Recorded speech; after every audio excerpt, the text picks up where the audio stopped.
All right, everybody. It is time for the FOMC, which will be taking place in the next 10 minutes.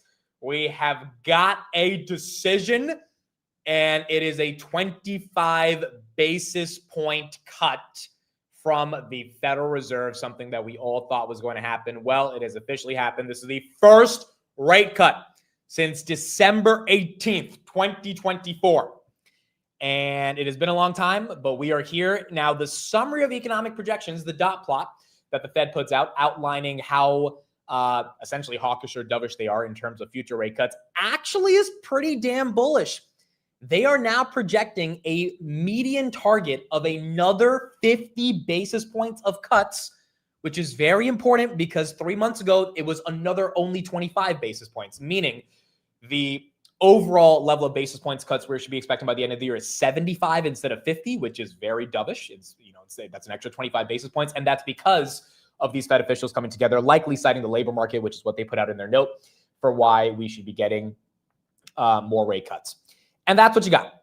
25 with an extension of 75 by the end of the year. You had a couple of outliers like people like Trump or Stephen Moran, who Trump just appointed onto the Fed, who actually wanted he wanted 125 bips of cuts by the end of the year. I don't know if we're going to get that, but at least the Federal Reserve can agree that 75 for 2025 is not a horrible thing. Now, in terms of the market, kind of a sell the news, kind of not a sell the news. I mean, the market was up as soon as the announcement came out. You had Robinhood breaking almost 119. You had a bunch of these stocks going higher. And now the market's back to where it was basically 5 minutes before the decision came out. BMNR spiked all the way to 57. Now BMNR is at 54. It got all the way down to 52.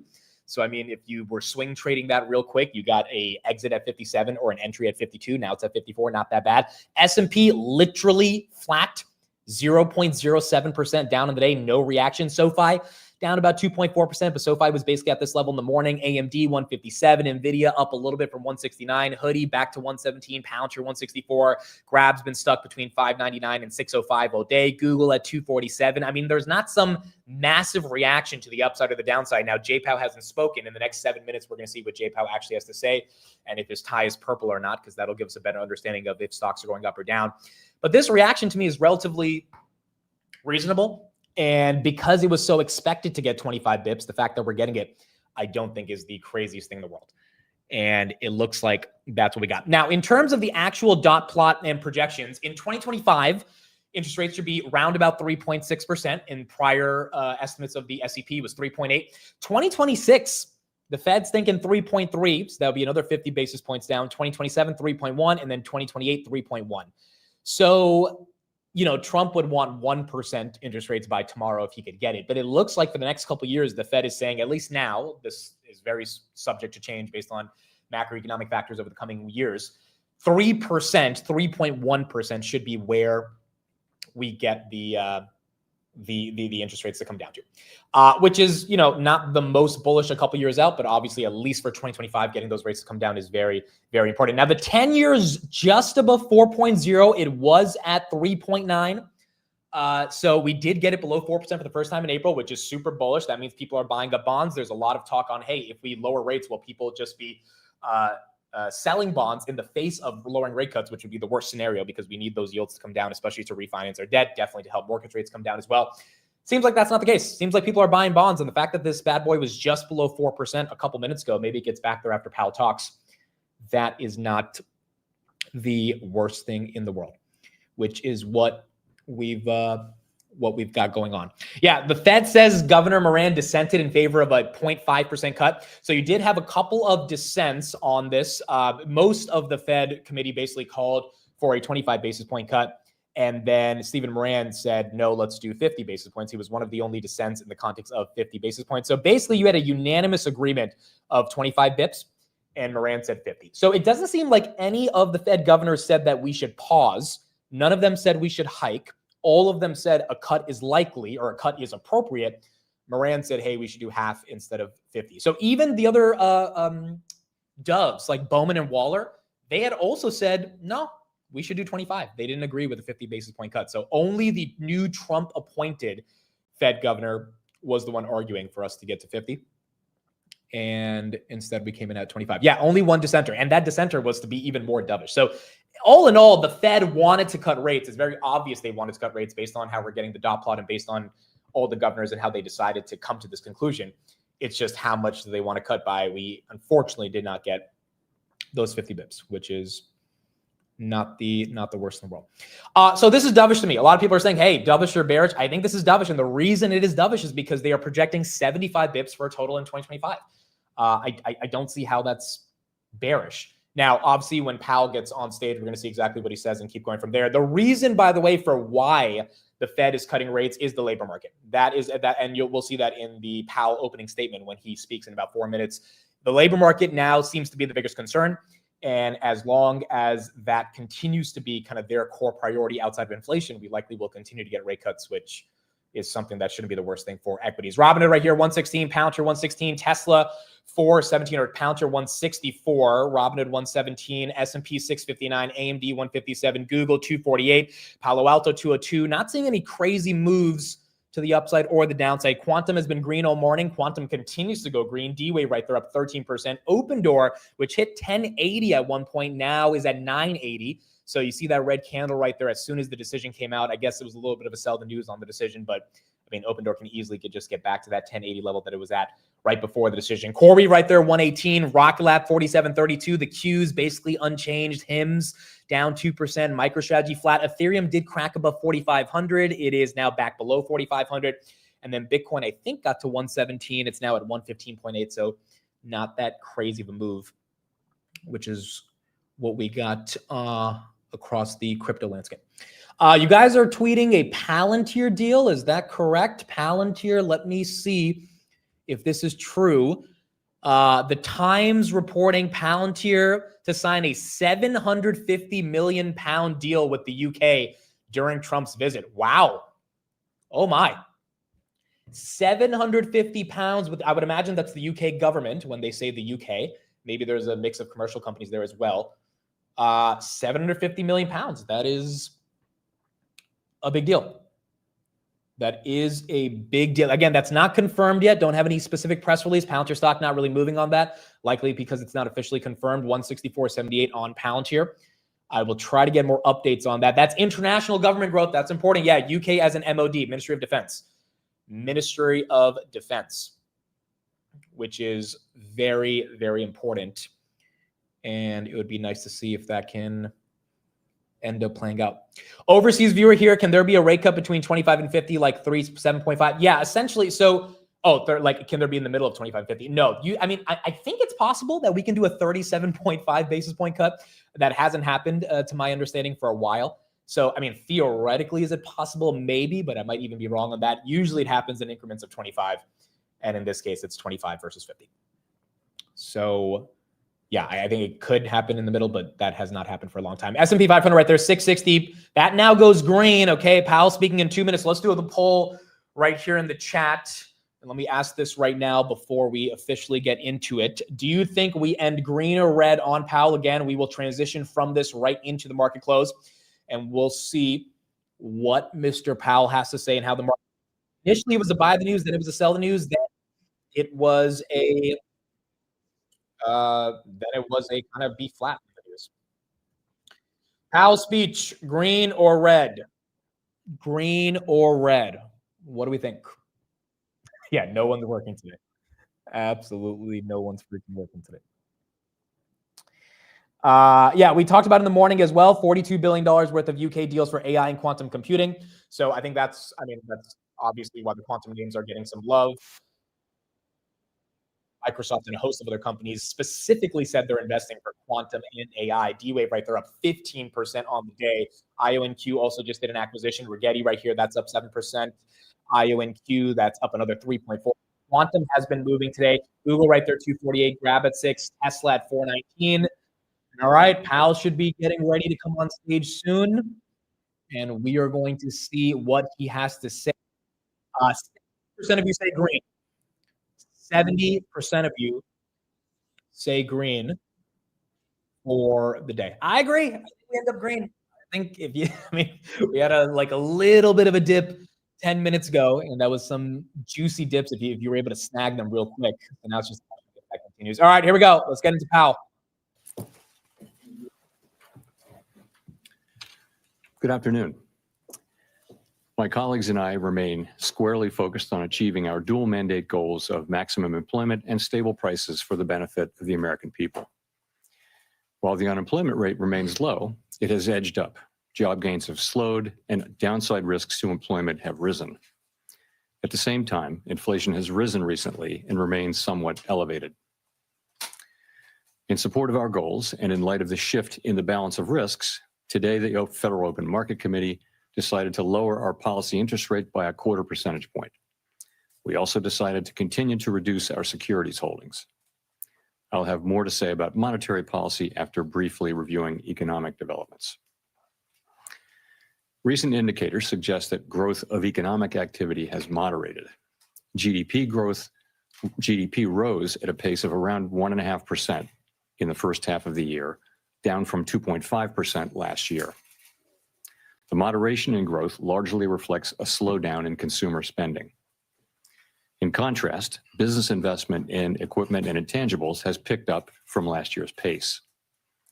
Activity in the housing sector remains weak. In our summary of economic projections, the median participant projects GDP to rise 1.6% this year and 1.8% next year, a touch stronger than projected in June. In the labor market, the unemployment rate edged up to 4.3% in August, but remains little changed over the past year at a relatively low level. Payroll job gains have slowed significantly to a pace of just 29,000 per month over the past 3 months.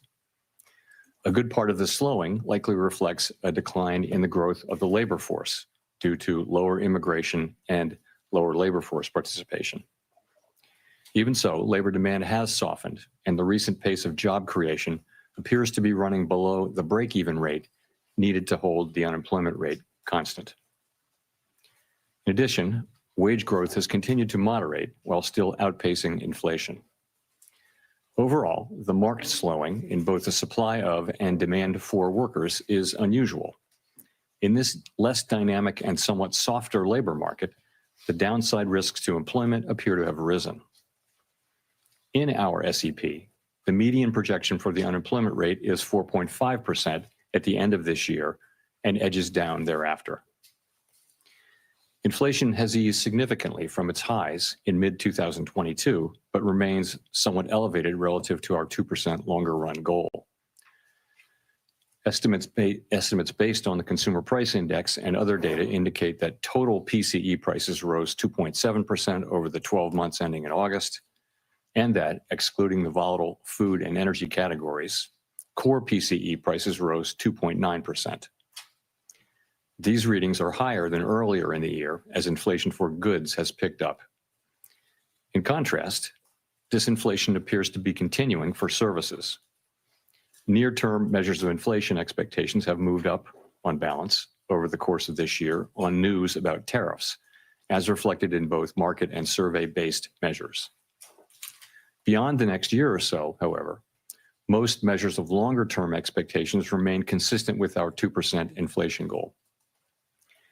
The median projection in the SEP for total PCE inflation is 3.0% this year and falls to 2.6% in 2026 and to 2.1% in 2027. Our monetary policy actions are guided by our dual mandate to promote maximum employment and stable prices for the American people.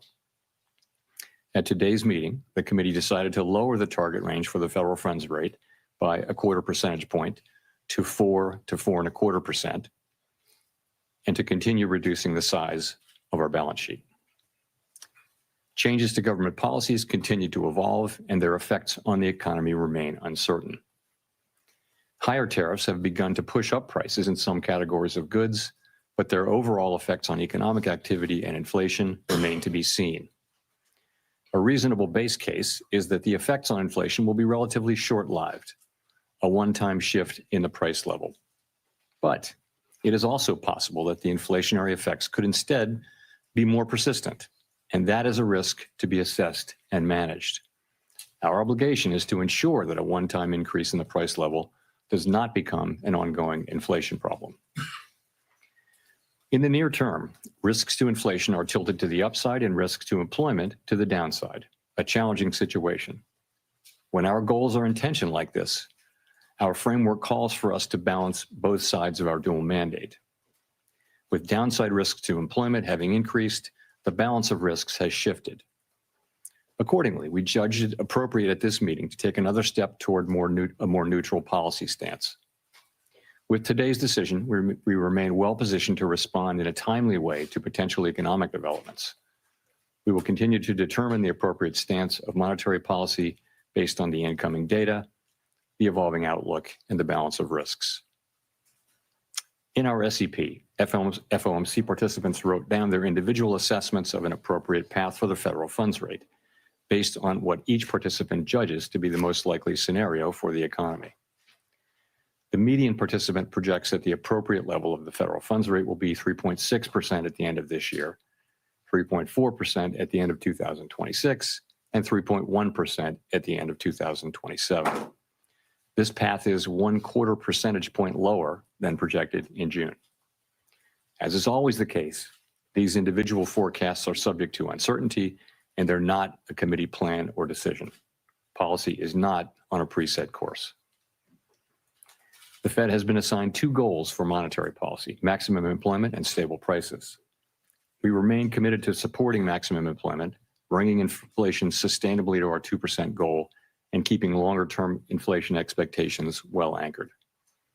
Our success in delivering on these goals matters to all Americans. We understand that our actions affect communities, families, and businesses across the country.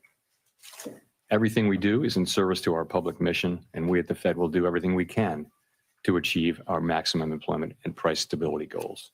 Thank you. I look forward to our discussion. Thanks. Here we go. Great. Thank you. Kris Rugaber, Associated Press. As you know, Fed Governor Stephen Miron has kept his position at the White House, even as he's joined the Fed board. This is the first time, I believe, the Fed's board has had someone with executive branch ties in decades. Does this compromise the Fed's independence from day-to-day politics? And relatedly, how can you maintain the public's perception the Fed is politically independent with this dynamic? Thank you. So we did welcome a new committee member today, as we always do, and the committee remains united in pursuing our dual mandate goals. We're strongly committed to maintaining our independence, and beyond that, I really don't have anything to share. Okay, and then just as a quick follow-up, I'm sorry. Can you and other Fed officials have spoken extensively about the impact of tariffs on inflation, although perhaps with many companies appearing to eat the tariffs, tariffs may be impacting the labor market and other parts of the economy instead. Do you see that as a possible outcome here, that tariffs are the reason we're seeing some slowing, particularly in the labor market, rather than in inflation? Thanks. You know, it's certainly possible. You know, we're beginning to see, we have begun to see goods prices showing through into higher inflation, and actually the increase in goods prices accounts for most of the increase in inflation, or perhaps all of the increase in inflation over the course of this year. Those are not very large effects at this point, and we do expect them to continue to build over the course of the rest of the year and into next year. And you know, it's also possible that there may be effects on employment, but that I would say if you're looking at why employment is doing what it's doing, that's much more about the change in immigration. So the supply of workers has obviously come way down. There's very little growth, if any, in the supply of workers. And at the same time, demand for workers has also come down quite sharply, and to the point where we see what I've called a curious balance. It's, you know, typically when we say things are in balance, that sounds good. But in this case, the balance is because both supply and demand have come down quite sharply. Now demand coming down a little more sharply because we now see the unemployment rate edging up.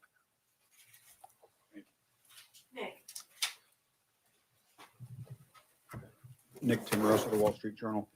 Chair Powell, do economic conditions and the balance of risks no longer warrant a restrictive policy setting? So I don't think we can say that. What we can say is this: that over the course of this year, we've kept our policy at a restrictive level, and people have different views, but a clearly restrictive level, I would say. So, and we were able to do that over the course of this year because the labor market was in very solid condition with strong job creation and all those things.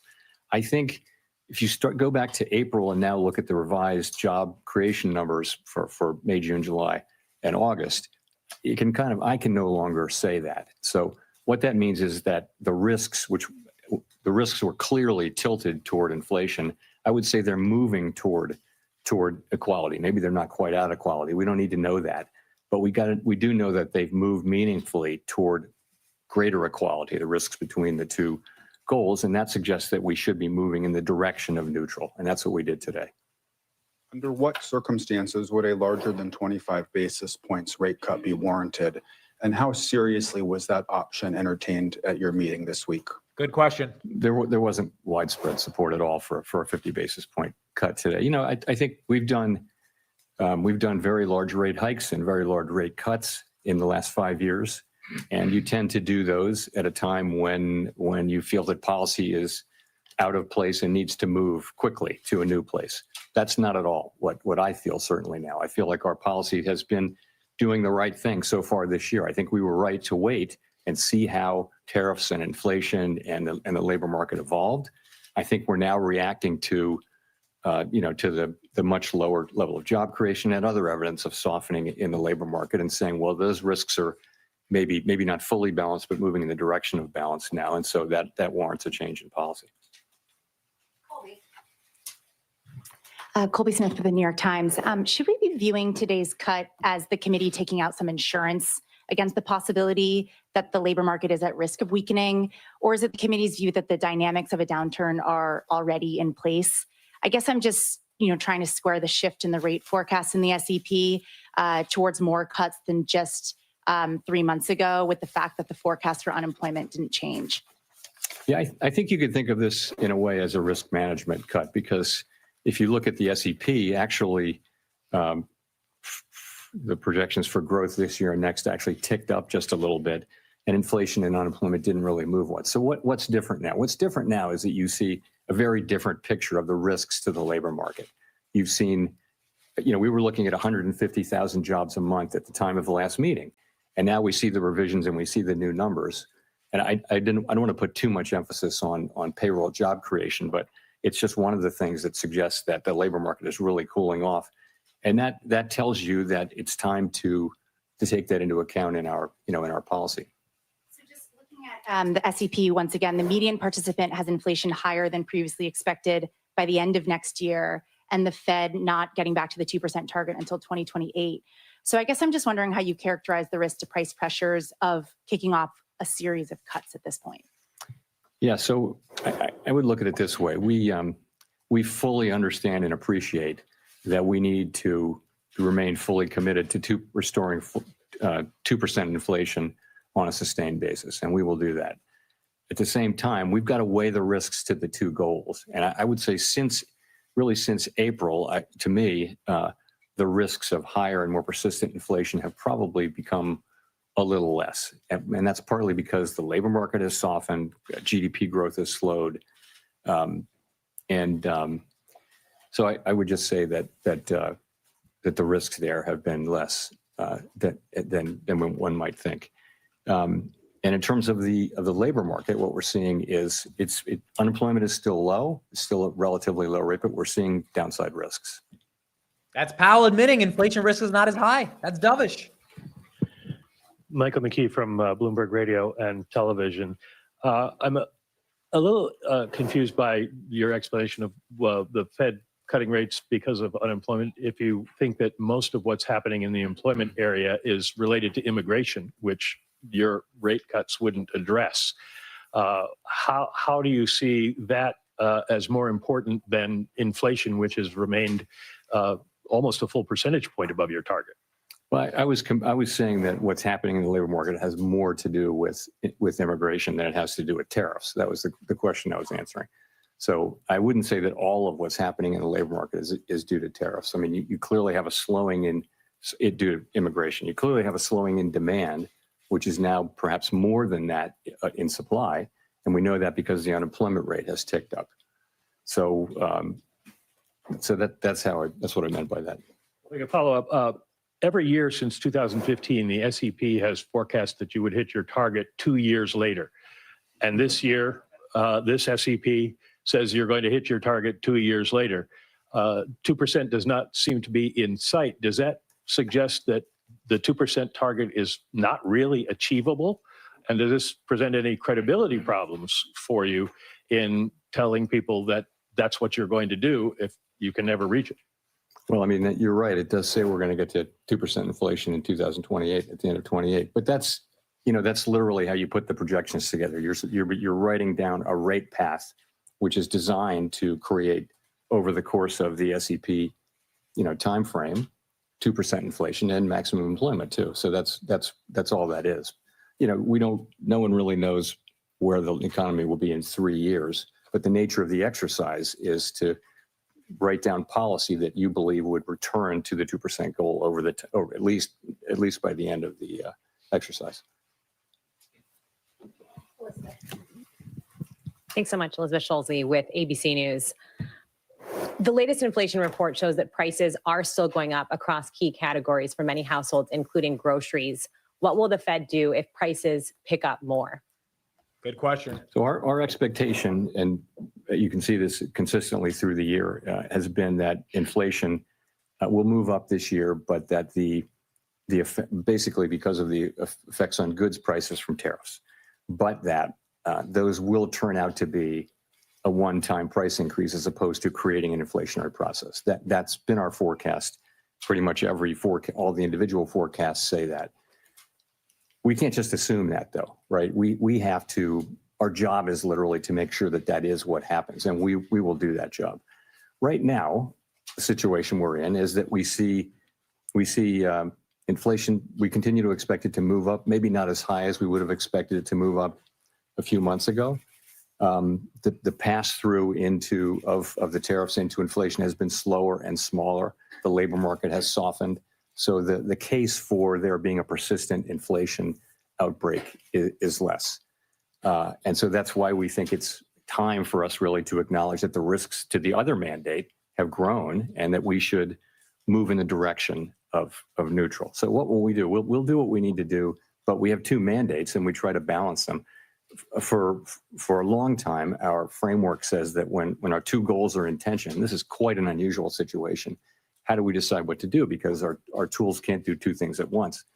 What we do is we ask which is farther from, how far is each from the goal and how long is it expected to get to the goal?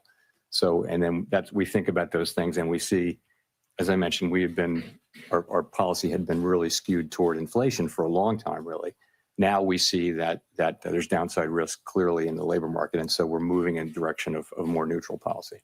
How concerned are you about the slowdown in the jobs market for households at home, especially younger Americans struggling to land a job?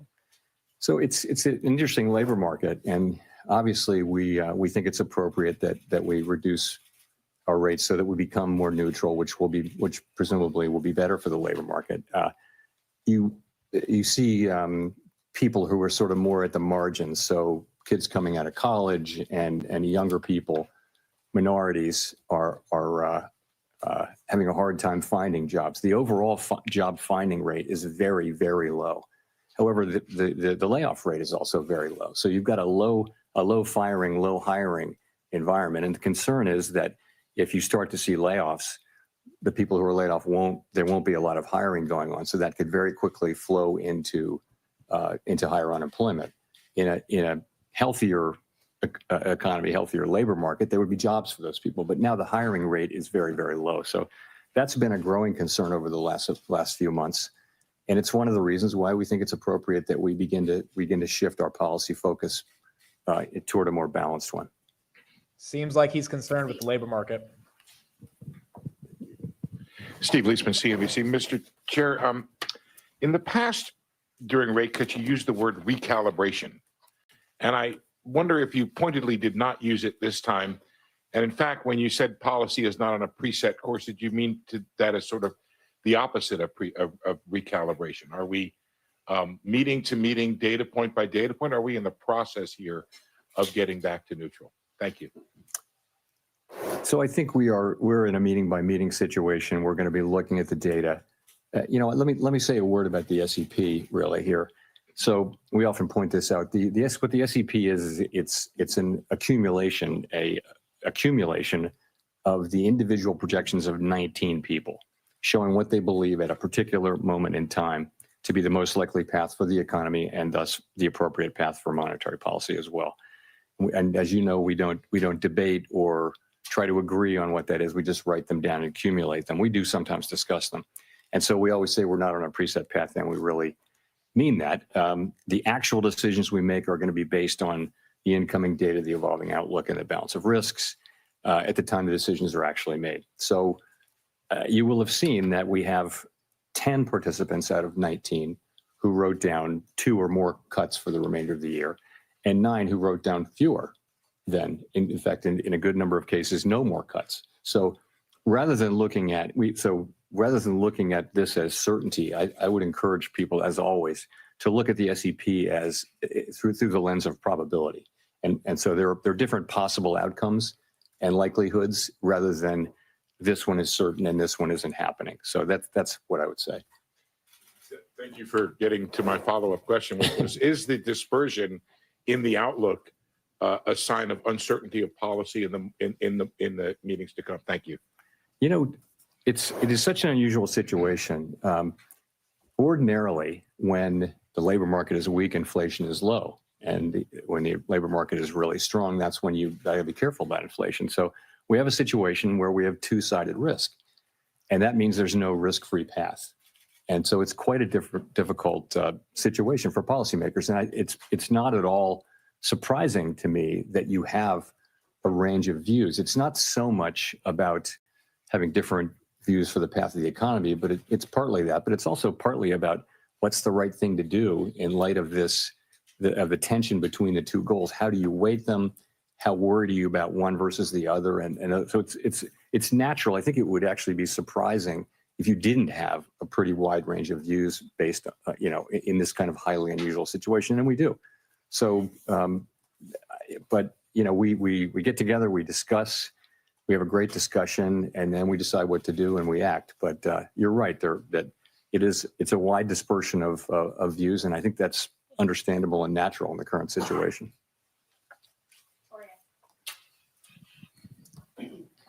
Hi, Victoria Guida with Politico. You've talked a lot about Fed independence and the importance of it over the years, but as markets have questions about what exactly President Trump's intentions are with the Fed, what would you point to as the things they should be watching to determine that the Fed is still making decisions based on, the economic outlook rather than political considerations? Look, it's deeply in our culture to do our work based on the incoming data and never consider anything else. That's just everybody who's at the Fed really feels strongly about that way. So, you'll know it by the way we talk about what we're doing, by the speeches that people give, by the decisions that we make. You'll know that we're just still going to do that. That's all we do. And we don't frame these questions at all or see them in terms of political outcomes. I think when you get to another part of Washington, everything is seen through the lens of, does it help or hurt this political party, this politician? That's the framework. And I think people find it hard to believe that that is not at all the way we think about things at the Fed. We're taking a longer perspective. We're trying to, serve the American people as best we can. So I think you would be able to tell. I don't believe we'll ever get to that place. I would say we're doing our work exactly as we always have now. And people they're making their arguments, and we're having a great discussion around these challenging issues. So, do you see the court case around Lisa Cook as being related to questions of Fed independence? I see it as a court case that it would be inappropriate for me to comment on. All right, no comment on Lisa Cook. Thanks, Mr. Chairman. Edward Lawrence from Fox Business. So we saw the preliminary benchmark revisions down 911,000. The revisions for June were the first negative revisions we've seen since December of 2020. How can the Fed base important decisions on rate and what to do with the interest rates on data that seems to be, as you've called it in the past, noisy? So on the QCEW, the revision that we saw was almost exactly what we expected.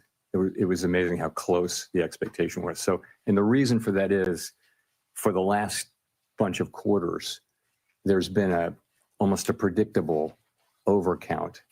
And I think the Bureau of Labor Statistics really does understand this, and they're working hard to fix it. It's got to do, of course, it has something to do with low response rates, but it's also got to do with what's called the birth-death model, because a good amount of job creation happens around new companies and how many go out of business, how many are founded. And it's just really hard. You can't survey for that. You've got to have a model that predicts that. And it's quite difficult to do, especially when the economy is undergoing big changes. So, and they've been working on that and are making progress on it. But the data we get is still good enough for us to do our work. To the extent we have issues around data right now, it's about low response rates. That's happened all over really. Response rates are just lower to surveys now, both in and out of the government. And it's no great secret. We want higher response rates, and we need those to have, less volatile data. And the way to get that is to make sure that the agencies that collect the data have sufficient resources to drive higher response rates. It's not a complicated problem, but that's what it takes. It's not a mystery. That's what it takes. The other thing I'll say, Edward, is in the case of the job creation, the response rate is quite low for the first month, or lower for the first month. By the time you get to the second or third month, you're still collecting responses for that last month, for that prior month. And you get to the place where the data are much more reliable by the second and certainly the third month. So it's not that we don't get the data, it's just that we get it a little later. But for the benchmarks, if that holds, it's 51% of the jobs that we thought were there weren't really there. It shows a weaker job market coming into this year. If you had had that information, would it have changed your mind related to where the interest rates should be? Should there have been a cut earlier? We have to live life looking through the windshield rather than the rearview mirror, as you know. And all I can tell you is we see where we are now, and we take appropriate action, and we took that appropriate action today. Thanks. Howard Schneider with Reuters. So as you mentioned a minute ago, some margins of the job market would suggest that the slide's already happening. Black unemployment rate in August was above 7%, declining work week, difficulty among college graduates finding work, rising youth unemployment. Why do you think a 1/4 percentage point now is going to arrest that? Well, I didn't say that I thought a 1/4 point would make a huge difference to the economy, but you've got to look at the whole path of rates, right? And the market's has already been baking in expectations. I mean, our market works through expectations, right? So I think our policy path really does matter. And I think it's important that we use our tools to support the labor market when we do see signs like that. I did mention that, you see minority unemployment going up, you see younger people who are more vulnerable economically, more susceptible to economic cycles. That's one of the reasons, in addition to just overall lower payroll job creation, that shows you that at the margin, the labor market is weakening. I would also point to labor force participation. Some part of the significant decline in labor force participation over the last year has probably been cyclical in nature rather than just the usual aging process. So we put all those together, and we see that the labor market is softening, and we don't need it to soften anymore, don't want it to. So we use our tools, and it starts with a 25 basis point rate cut. But the market's also pricing in a rate path. I'm not blessing what the market's doing at all. I'm just saying it's not just one action. As a follow-up to that, the growth mix right now seems very concentrated in investment and on the consumer spending side in the higher income groups. Do you feel that that's an unsustainable mix for the economy moving forward? I wouldn't say that. I mean, you're right. Those are two. We're getting unusually large amounts of economic activity through the AI build out and corporate investment. I don't know how long that will go on. No one does. In terms of spending, you saw that the consumer spending numbers were well above expectations, and that may well be skewed toward higher earning consumers. There's a lot of anecdotal evidence to suggest that. Nonetheless, it's spending. So, I mean, I think the economy is moving along. Economic growth is going to be 1.5% or better this year, maybe a little better. Forecasts have been coming up, as you can see. So, labor market unemployment is low, but downside risks, but it's still a low unemployment rate. So that's how we see it.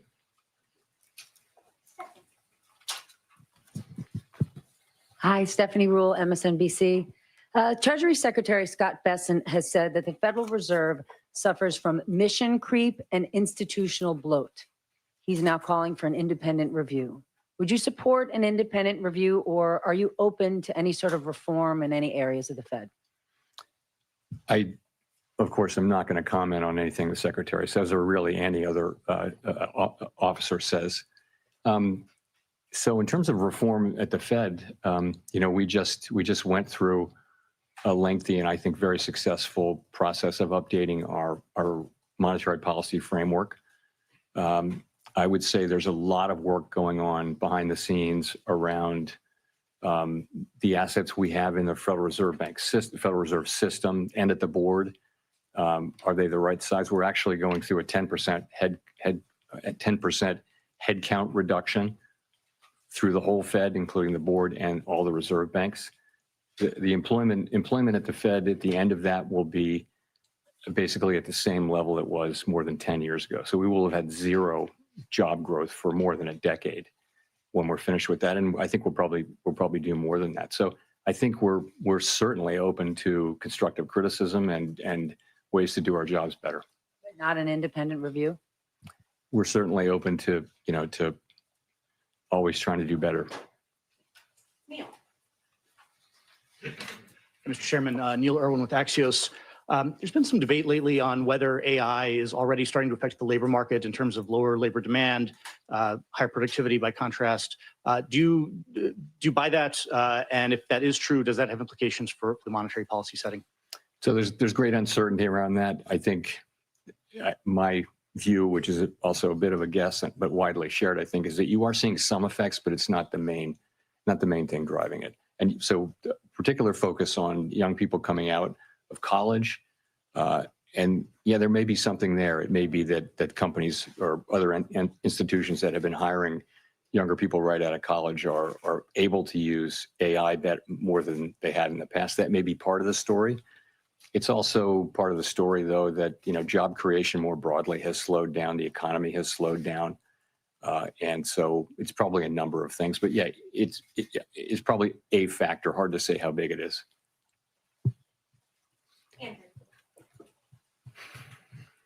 Thanks, Mr. Chairman. What evidence do you see of tariffs showing up in inflation? Well, if you can take goods, just sort of the broad goods category, and last year, goods inflation was negative. If you go back 25 years, that was the typical thing, was that goods inflation was, goods prices generally went down, even adjusting for quality. So that was not the case during the pandemic, of course. Goods inflation went very high, but we had essentially returned to zero or slightly negative inflation. Now, I think goods inflation over the course of the past year is 1.2%, which doesn't sound like a lot, but it's a big change. So we think, analysts have different views, but we think it's contributing, 0.3 or 0.4 or something like that to the current core PCE inflation reading, which is 2.9%. So it's contributing. What seems to be happening is that, the tariffs are mostly not being paid by exporters, mostly being paid by really the companies that sit between the exporter and the consumer. So if you buy something and you sell it through retail or you use it to make a product, you're probably taking a lot of those costs on and not able to pass it fully along to the consumer yet. That appears to be what we're seeing. All of those companies and entities in the middle, they'll tell you that they have every intention of passing that through in time, but they're not doing that now. To the consumer, the pass-through has been pretty small. It's been slower and smaller than we thought. But the evidence it's very clear that there's some pass-through. I also wanted to ask if you could share with us the conditions under which you might consider leaving the Fed in May. I have nothing new on that for you today.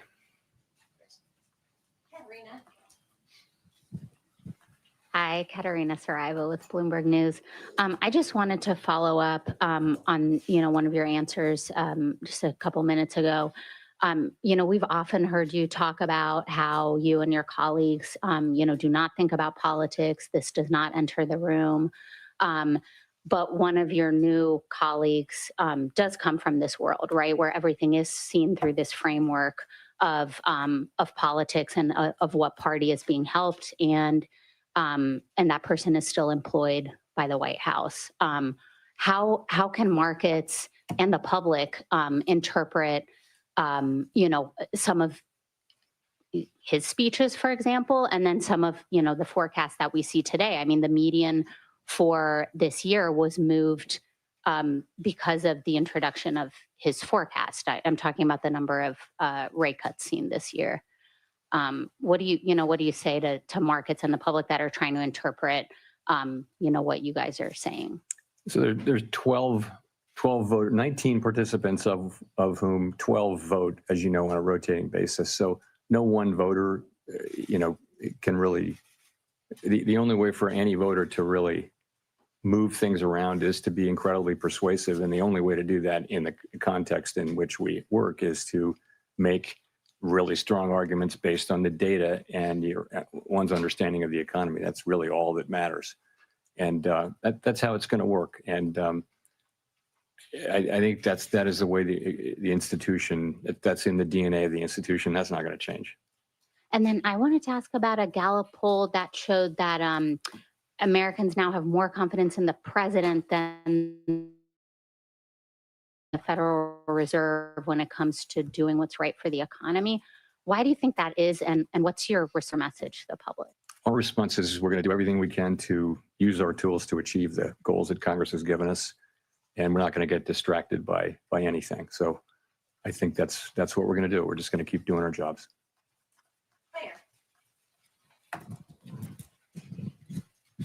Claire Jones, Financial Times.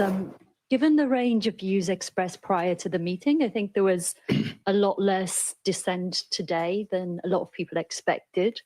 It'd be good to know just what you think the drivers were of coming to that very strong consensus in the meeting, and also on the flip side to just explain why the dot plots are really so scattered between, someone even expecting rates to end up higher by the end of the year to 5 cuts. I mean, what were the kind of range of views you heard about, on one side, why there was so much support for a cut today, and on the flip side, why there's so much divergence about what comes next? So I think there's quite a wide assessment that the situation has changed with respect to the labor market. Whereas we could still say, and did say in July, at the time of the July meeting, that the labor market was in solid condition, and we could point to 150,000 jobs per month and many other things. I think that the new data that we've had, and it's not just payrolls, it's other things as well, suggests that there really is meaningful downside risk. I said there was downside risk then, but I think that downside risk is now a reality, and there's clearly more downside risk. So I think that's broadly accepted. And so that meant different things for different people. Some wrote down, almost everyone wrote down, supported this cut.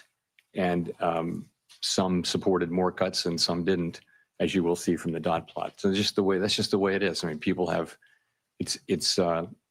you have people who take this work very seriously, think about it all the time, do their work, discuss it with our colleagues. We endlessly discuss this between ourselves, and then we have a meeting where we put it all out on the table, and this is what you get. And you're right, there's a range of views in the dots, and I think that's, like I said, very unsurprising given the quite unusual, historically unusual nature of the challenges that we face. But let's remember though, the unemployment rate's 4.3%.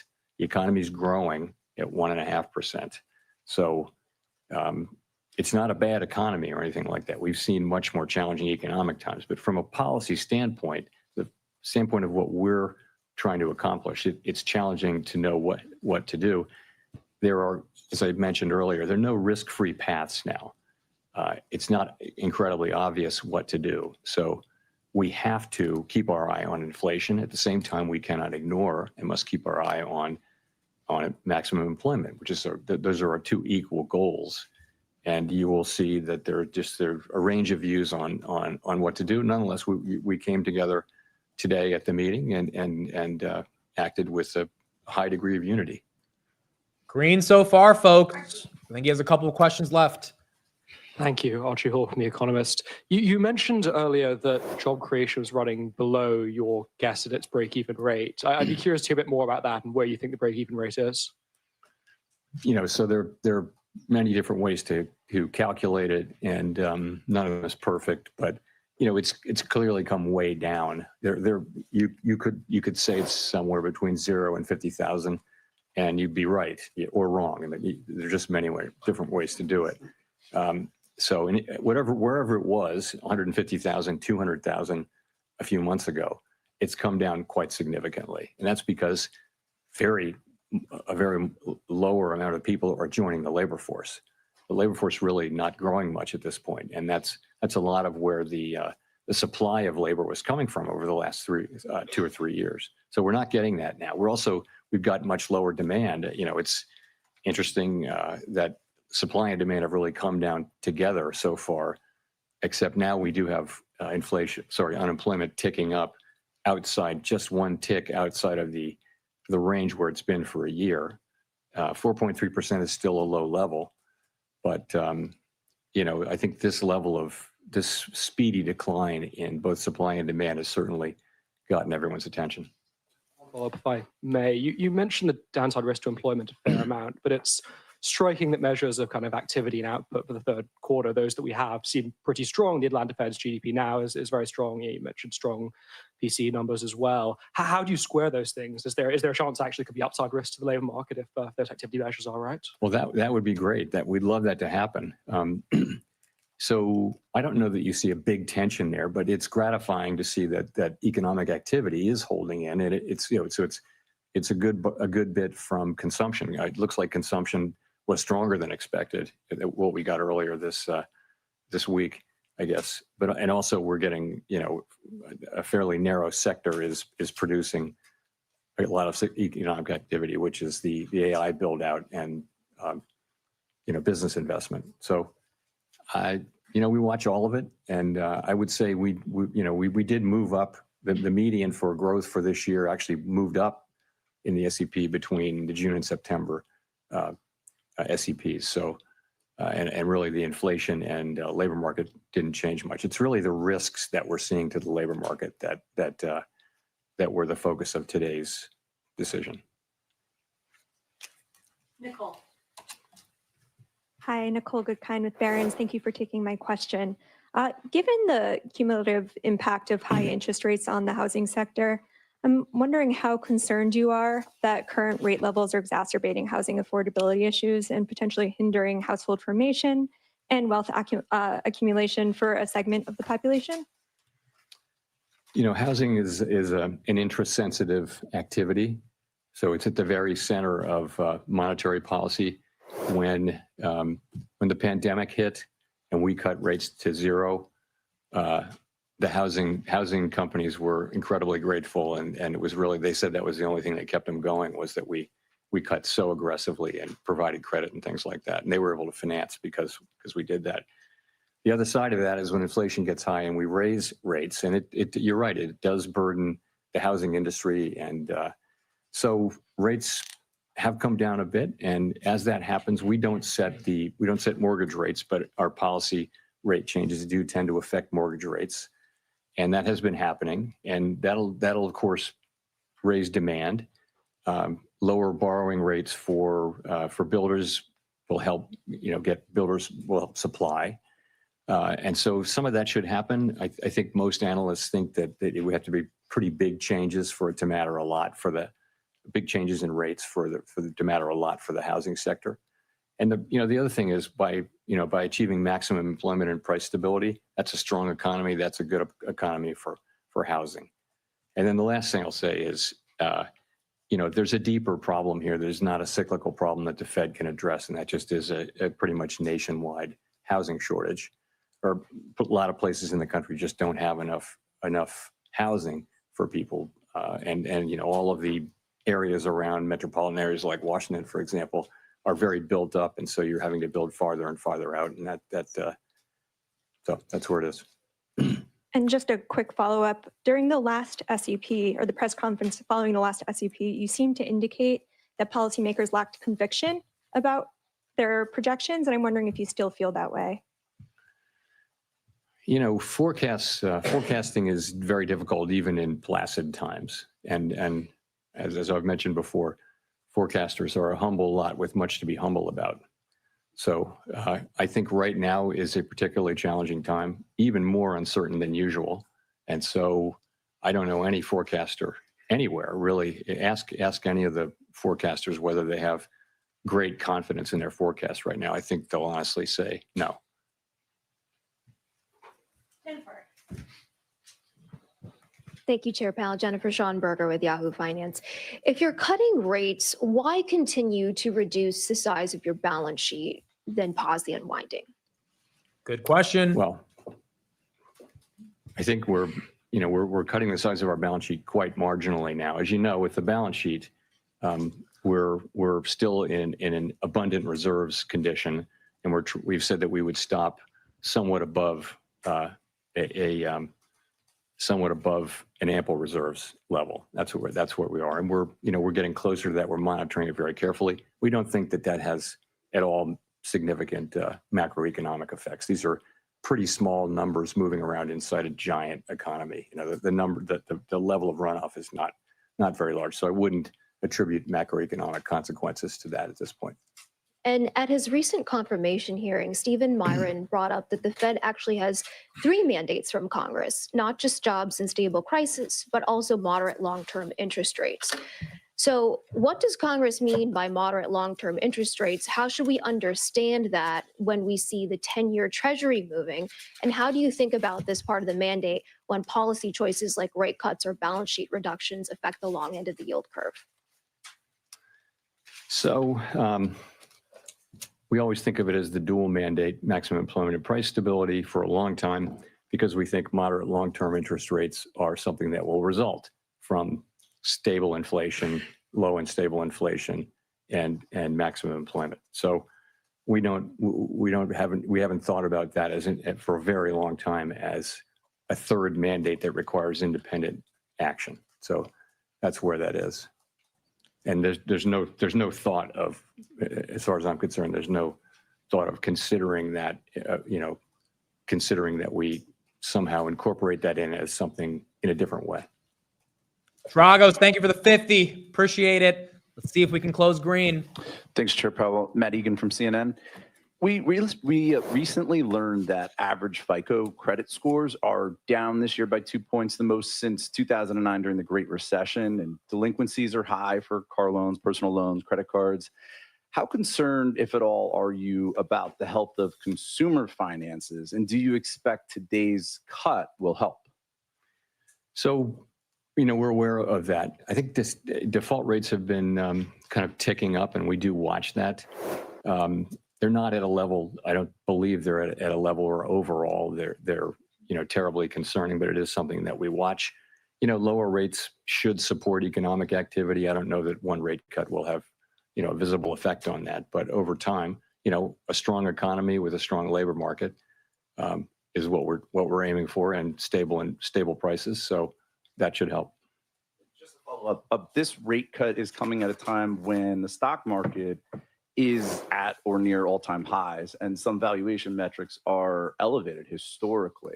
Is there a risk that cutting rates could overheat financial markets, potentially fueling a bubble? We're tightly focused on our goals, right? And our goals are maximum employment and price stability. And so we take the actions that we take with an eye on those goals. Separately, and that's why we did what we did today. Separately, we monitor financial stability very, very carefully. And, I would say it's a mixed picture, but households are in good shape. Banks are in good shape. Overall, households are still in good shape in the aggregate. And I know that people at the lower end of the income spectrum are under pressure, obviously. But from a financial stability perspective, we monitor that picture. we don't have a view that there's a right or wrong level of asset prices for any particular financial asset, but we monitor the whole picture, really looking for structural vulnerabilities. And I would say those are not elevated right now. Jean, we'll go to you for the last question. Hi, Chair Powell. Jean Young with M&I Market News. I wanted to ask about inflation expectations. You've said the Fed can't take the stability of inflation expectations for granted. You mentioned at the short run, they've gone up a little bit. I wonder if you can talk a bit about that. And then also at the long run, I'm wondering, do you see evidence that the debate over Fed independence and the growing deficit is putting pressure on inflation expectations?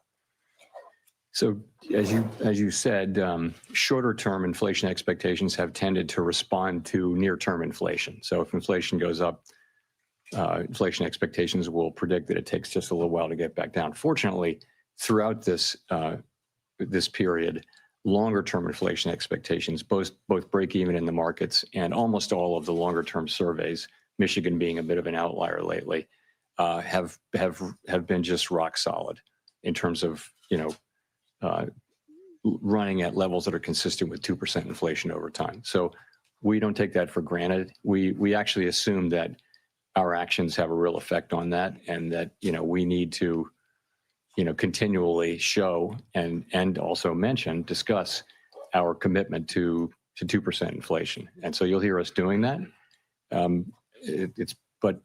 We're, as I mentioned, it's a difficult situation because we have risks that are both affecting the labor market and inflation. Those are our two goals. And so we have to balance those two. When they're both at risk, we have to balance them. And that's really what we're trying to do. Your latter part of your question was about independence. I don't see market participants. I don't see that that's something they're factoring in right now in terms of setting interest rates. Thanks very much. Okay, there we go. September FOMC is complete. 25 basis cuts have officially been baked in. Dragos, thank you for the 100 gifted memberships. Deeply, deeply appreciate it. YouTube randomly picks 100 people in the chat to get those gifted memberships.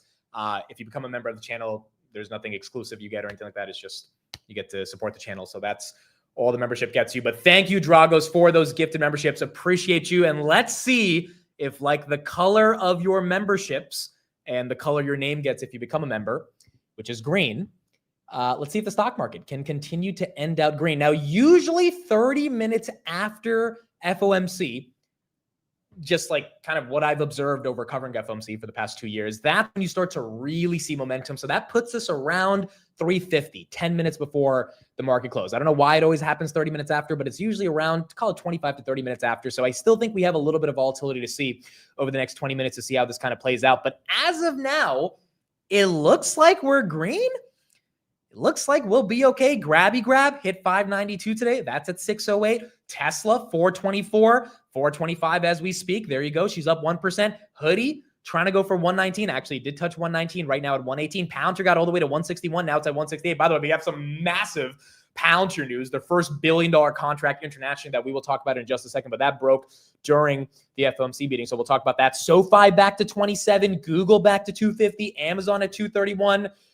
D-Wave absolutely crushing it, up 20% on the day. Congratulations to everyone who is in D-Wave. I know Quantess, she's one of our main quantum bulls on the channel. Ian is a quantum bull. I think Dragos is an IONQ. So if you're in D-Wave, massive, massive day, 20%. I mean, quite frankly, D-Wave said, we don't care about whatever is going on with the Fed. And that one continued to go higher. That's up 20%. PayPal's up 2%. Salesforce is up 1%. Meta basically flat on the day. Bitcoin back to 115. BMNR did break 57 for a second. BMNR right back to 57.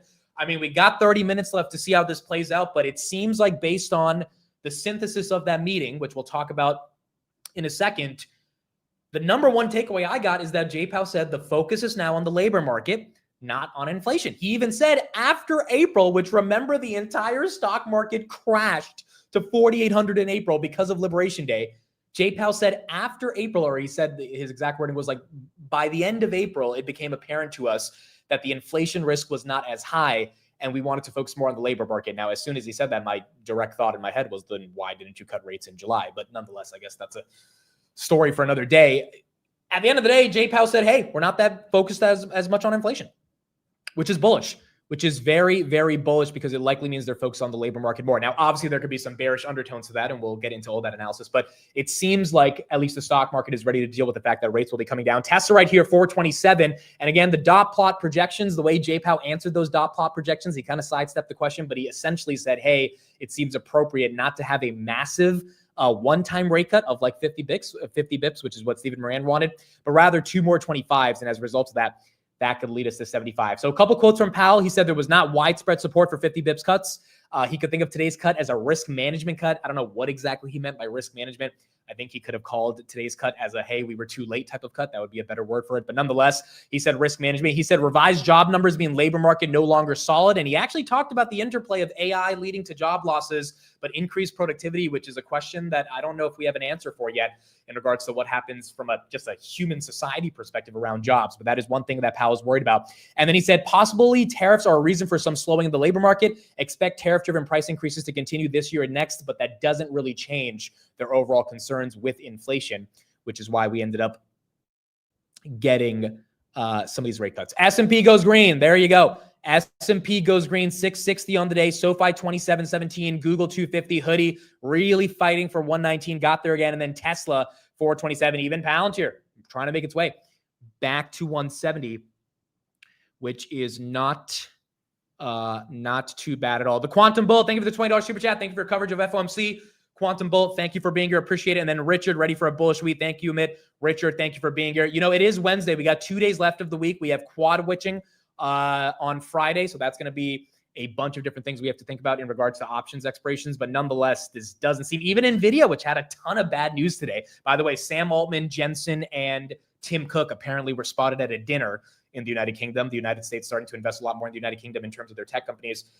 So I guess bullish for all three of those guys to be together. But NVIDIA, which was at 168 today, back to 171, seemingly based on these rate cuts. Open Door fell to 930. I think Open Door is likely back. Open Door back to 1019. So almost as if that drop never happened. But so this is really, today was a trader's paradise. I mean, if you went short Open Door at 1080 and go long Open Door at 960, boom, that's your trade.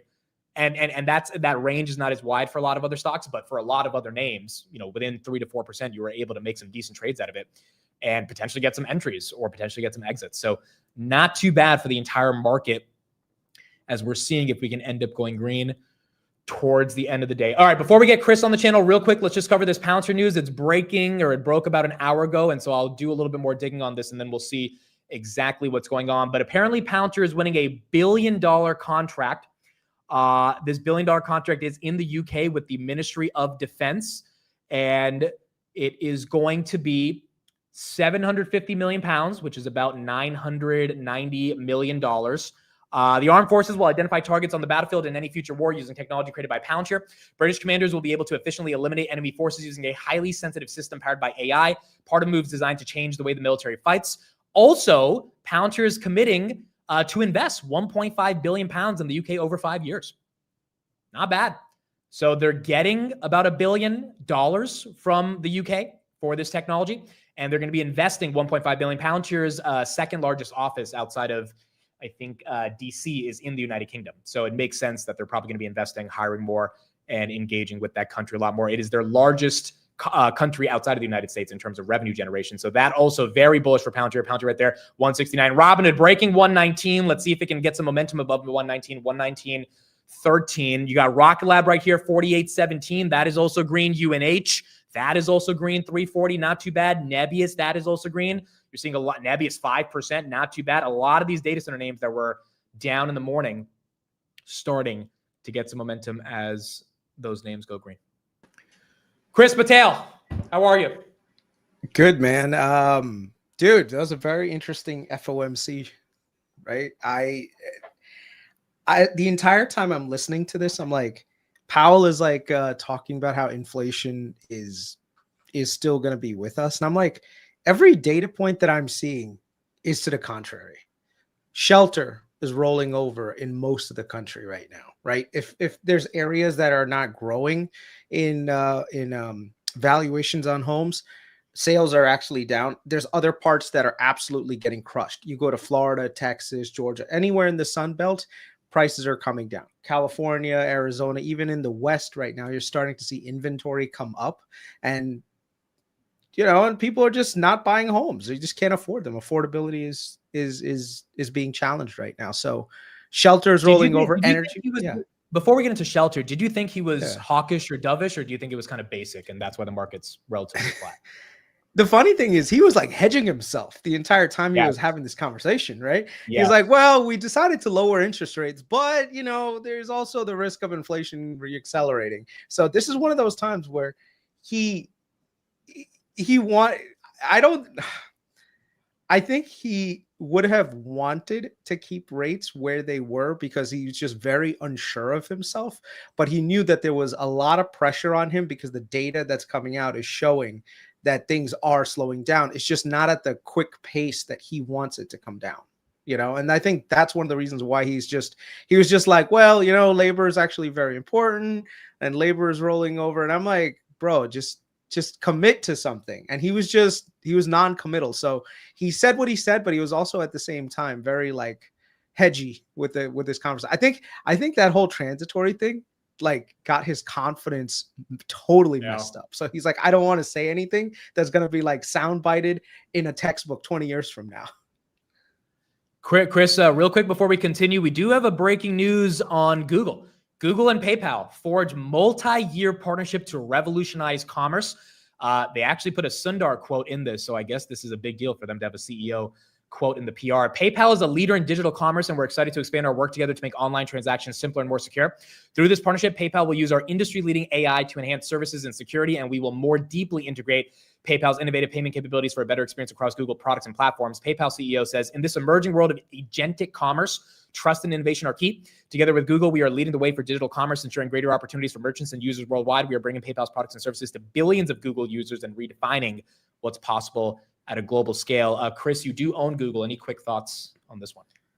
Google still by far is the most undervalued mega cap in the market, and they're reinventing themselves beyond just the search company now. And I think it's starting to show, like this whole thing with Waymo partnering with Lyft, today, this deal with PayPal. So Google's saying, look, we are probably not going to be the default search engine company for the rest of our lives. They know that search is going to be disrupted, but it's the slowest melting ice cube on the planet. So they're going to retain most of their search, and that search volume and the ability to monetize will over time, in my opinion, probably decrease.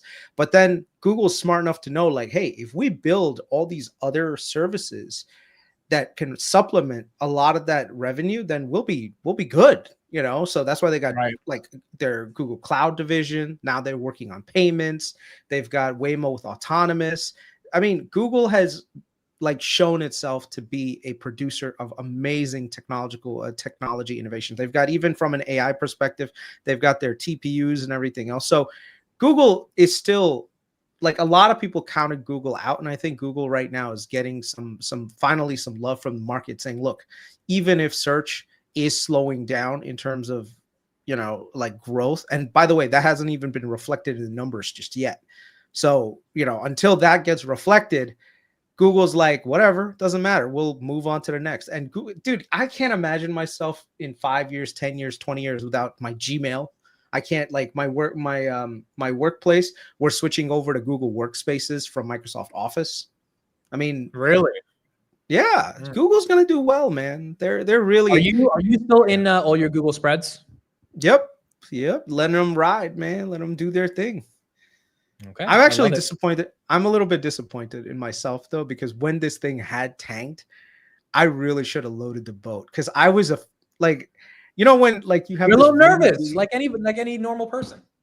Yeah, and the thing is, when you had big guys Brad Gerstner coming on and saying stuff, and then you had Chris Camillo, who's very prescient about a lot of things. He was actually negative on it. So it really does make you challenge your thesis a little bit, and makes you say, what level of exposure do I have? Do I want to have more exposure?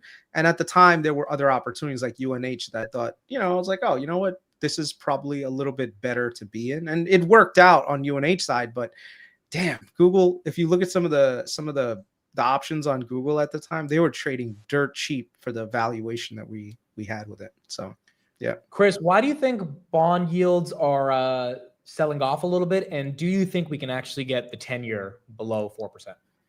I mean, his comments were, we're cutting, but inflation's going to be with us. So the bond market is like, wait, so you're telling me we're going to have elevated interest rates, about 3% for the next, foreseeable future. Why would the bond market say, yeah, I'm going to lock myself into a 4-year treasury, getting what, 1% a year above the inflation rate? Like, no, the bond market's going to say, screw you. Yeah, if Powell said, "Hey, listen, like inflation is dead, we've got deflation now," people would be buying up long-term treasuries like there's no tomorrow. But that was not the message. The message is, "Hey, we're going to see inflation be here with us for a prolonged period of time." Now, this is actually bad for what the Trump administration is trying to do when it comes to shelter. Because if you look at how like the mortgage rates are determined by the 10-year, right? Right. So if you think about it, if you say like longer term inflation is going to be 3%, close to, and the Fed funds rate is going to be around 3%, that means that mortgages are going to stay at an elevated rate, like between, 6 and 7. So now all of a sudden, shelter, like there's a lot of people on the sidelines saying, I want to buy a house, but I can't afford the mortgage. So what do you do? So are you in the camp that after 75 bips, mortgage rates will actually come down to like 5.5, something reasonable for most people, or no? No, I mean, the challenge is you've got two major problems. You've got high interest rates, but then you also have prices that are extraordinarily high. I mean, do you check the Atlanta Fed like housing affordability monitor? Because I think that is probably the best benchmark to understand where we are. Yeah, I'll share pull it up, and you can ignore the 6 7s in the chat. Don't worry, I already got trolled by that 3 weeks ago. Already. Okay. I see your face. You don't even know what the hell's going. Don't worry about it. Just don't. Take a look at this. So this is the U.S. like housing affordability. Okay, so right now for a typical home, like let's say the median income for a U.S. household about $80,000 a year. The median home price is $400,000 a year, and the interest rate is 6.7, which means your median monthly principal and payment ends up being around $2,300. Okay, which is about 50% of $3,120. That's 50% of what a person is going to be taking home. A household is. That is not sustainable. The affordability threshold is usually around 30%, which is what balanced is. Now, the thing is, some areas of the country are seeing, it's even crazier. But let's just look at the drivers of unaffordability or the affordability. Can you just accept the cookies on the bottom? Yeah, there you go. So there you go. You see this, the income required right now to qualify for a home, to get to that affordability, the actual median income that you need, you would need to make $125,000 a year as a household to qualify for the affordability to get back to where it is. So the question here is, are incomes going to get to this right here? How long is it going to take to get here? Because if interest rates stay where they are and the mortgages stay where they are, you're going to need households in order to afford these homes to make a shit ton more money than they are making today, right? So either one of two things is going to happen. One, the prices of homes are going to come down, or the interest rates are going to come down, and that will make homes more affordable again. So you have this unlock. So in my opinion, right now you're seeing a ton of home inventory coming on the market. The challenge is people can't afford these homes. There's these people that they bought their homes in 2019, 2020 sometimes for $600,000, and they're trying to sell that same home with no upgrades, nothing, for $800,000, $900,000, and they're just sitting on the market for 12 months. And it's what happened? And the realtors are getting pissed off because they're like, look, you need to lower the price, otherwise you're not going to get a bid. And the people that are trying to sell, they're getting frustrated. They're like, how come no one's paying me 2022 and 2023 prices? Okay, so can we talk about this, and then we'll talk more about your position in BM&R, because that one is doing very nicely today, 57.60. You said this morning in the chat, there's a bifurcation of the economy. I saw another stat like an hour after the market opened that 50% of all the spending in the United States is by the top 10% in the United States in terms of wealth. The rich are getting richer. The people that are struggling are continuing to struggle. Yet the stock market's at an all-time high. And I think you're on the side of the camp that we probably have a bull run towards the end of the year. How do the markets continue to expand their multiples, their growth, their earnings, if there's a subsection of the United States that can't afford rent every month? So one of the things is the US right now, we are still in a productivity boom, right? So the companies that are doing well are killing it, dude. Like all these AI companies, look at the amount of money that's coming into them. But then you have other companies that are more consumer focused, right? And they're not doing well. Look at Nike, right? Look at Under Armour. Look at all these other companies that are more like their businesses are more based on how the consumer is doing, right? So right now we're looking at this market and saying, wow, the market is all-time highs. Did you look at the percentage of the market that's at literally the Mag 7? It's 50%. 50% of the S&P 500's total market cap is 7 companies. And these 7 companies are the greatest producers of cash on the planet right now. So yeah, the market looks like, oh my God, the S&P is doing really good. But that's pretty much because NVIDIA, look at NVIDIA, it's a $4 trillion company. Apple, Microsoft, Amazon, Google. These guys, Ed Yardeni actually has a really good chart that shows just how much, let me just bring it up real quick, just how much it is. So the key is anyone who's invested in the market right now, they're doing great. They're absolutely killing it right now.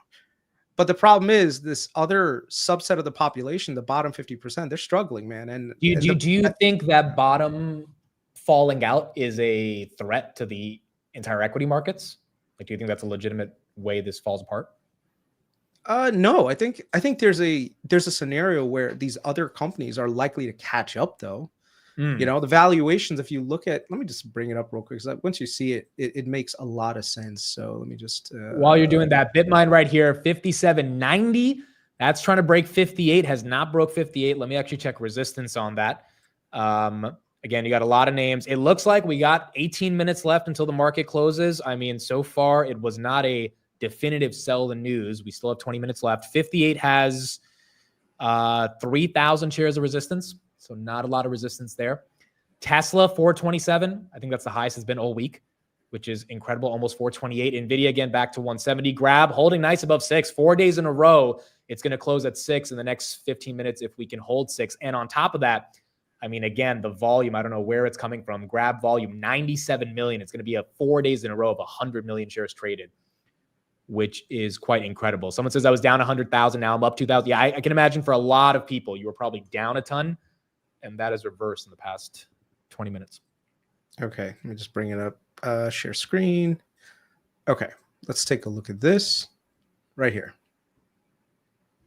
Okay, so when we look at the mag, this chart or this specific charting thing that Ed Yardeni has, it's really good because it helps you look at what the rest of the market is versus just the Magnificent 8 and how they've done, right? So if you look right here at the share of the S&P 500, right? In 2014, the Mag 8 were only about 6-7% of the total value of the entire S&P 500. Today, it's what is it right here? It's about roughly about 36, 37. So you can see that huge move, right? And then if you look at the growth component of where the earnings growth has basically been coming from, look at this growth right here. It's been literally just on another level. And if you look at here, which is the price to sales, yeah, like price to sales on the mega cap 8 is very high. But at the same time, their profit margins are actually higher as well. So where is the damn profit margins? Right here. Price to sales, forward profit margin. Look at that. The mega cap 8. Their profit margins are in like the 26%. The rest of the market is down here. So the highest growing companies on the planet are also the most profitable companies on the planet that are dragging the entire market higher and higher. Like, do you really want to bet against this? So a lot of people, what they'll do is they'll come and say, hey, listen, the S&P 500 is really expensive, because of the PE being so high. And I'm like, yeah, well, technically the reason why the PE is high is because you got these mega cap companies just charging through the rest of the market. So if you look on a forward PE basis, which is, where is it? Let me see. Okay, forward PE basis.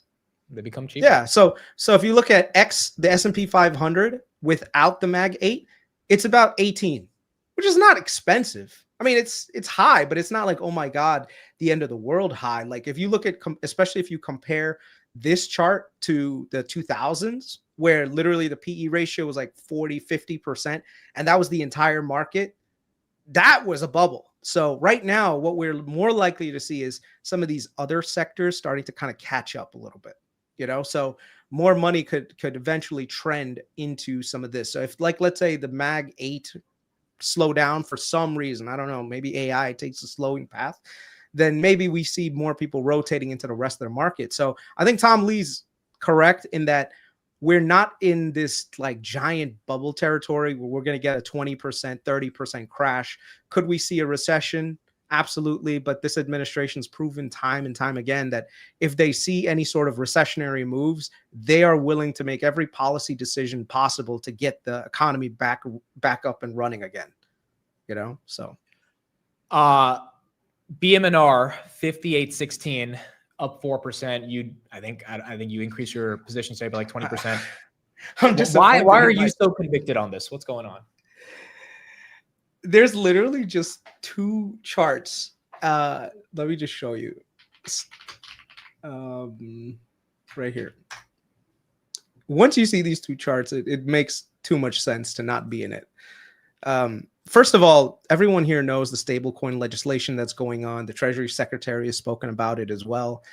But this right here is the stable coins that are currently, like, how much supply of stable coins are coming to the market. And all of these things are built, a lot of them are built on top of Ethereum. So look at the amount of stable coin usage. It just keeps getting higher, higher, and higher, right? And this is without legislative support behind stable coins. All right. Right. So eventually that support from legislatively will end up pushing a lot more people into DeFi. Right. And because of that, you're going to see way more transactions. So there's actually this chart that shows like the transaction volume on stable coins. Let me just see. Hold on. Transaction volume. BitMine right there, 58.09. We got about 12 minutes left. Hoodie trying to get from 119, grab 605, SoFi 2720, Reddit 267, NVIDIA 170. It looks like there's a shot, folks, that we end up closing green. Look at the volume of right here. Look at the volume on stablecoin volumes. In 2019, barely anything. And then during the whole like crypto, like, the apes era and everything else, it kind of like accelerated a little bit and then stayed flat. But look at all this happening right now. All of these transactions are happening on these blockchains, right? And one of the major ones is Ethereum. So what happened, one of the major things that happened with Ethereum, of course, is that it went from proof of work to proof of staking. And so because of that, the supply of Ethereum has basically like flatlined. So if you look at the total number of total ETH supply, the total ETH supply has actually been deflationary. Yep. And that's what Tom Lee is basically saying. Like, look, transaction volume is getting higher and higher, but at the same time, the amount of Ethereum that's out there has stayed literally flat for the last 2 years. So look at the ETH circulation supply, 120 million ETH token ETH out there, right? What is it today? 121. Okay. And this is, like I said, with all of those transactions happening and the chain getting burned on one end. So you're getting for ETH, you're getting basically a dividend yield from the gas fees. And at the same time, because the burning mechanism is happening that controls the supply and actually might start to go a little bit in the other direction, downward, which means that the value of Ethereum is going to continue to grow. I mean, why not SBET? Why BM&R? BM&R has Tom Lee, man. You got to pick the best in class. You know, Tom Lee knows what he's doing. He's able to raise this capital. The question that I have in my brain is, who are his institutional backers? Who is out there right now? Every time BM&R needs money, because remember, BM&R is issuing a lot of shares right now, getting that cash and then buying ETH with it, because he's in like accumulation marathon mode right now, right? Yeah. So yeah. the goal here is to get to that 5% level on Ethereum 4, and they haven't even started staking yet, by the way. It's okay. So it's this is crazy. Even at these levels, this is pretty obvious. Like even at 57, you think the risk reward is obvious. Yeah, for BM&R, hell yeah, dude, hell yeah. Okay, I like it. Baidu right here up 11%. You got a lot of the China names moving. Baba's been making a move. S&P, what, Kris, 7,000? Like, what are we thinking towards the end of the year? I don't know, man. I have no clue. We're at 6,600 already. I mean, we didn't even have earnings yet. We haven't had a Santa Claus rally yet. I mean, those damn April lows, you know. It's interesting. Someone's like, I remember Kris hated crypto. I never tried to understand crypto as much as I've tried over the last few years, and I'm starting to get it. But I think the biggest thing for me is now legislative support, right? My thinking was always before was, well, the government can just regulate the shit out of these guys. They'll just say, oh, this is some speculative BS that's not going to, that's allowing, allowing people to lose their money. So, you had Gary Gensler that was literally on a warpath against crypto.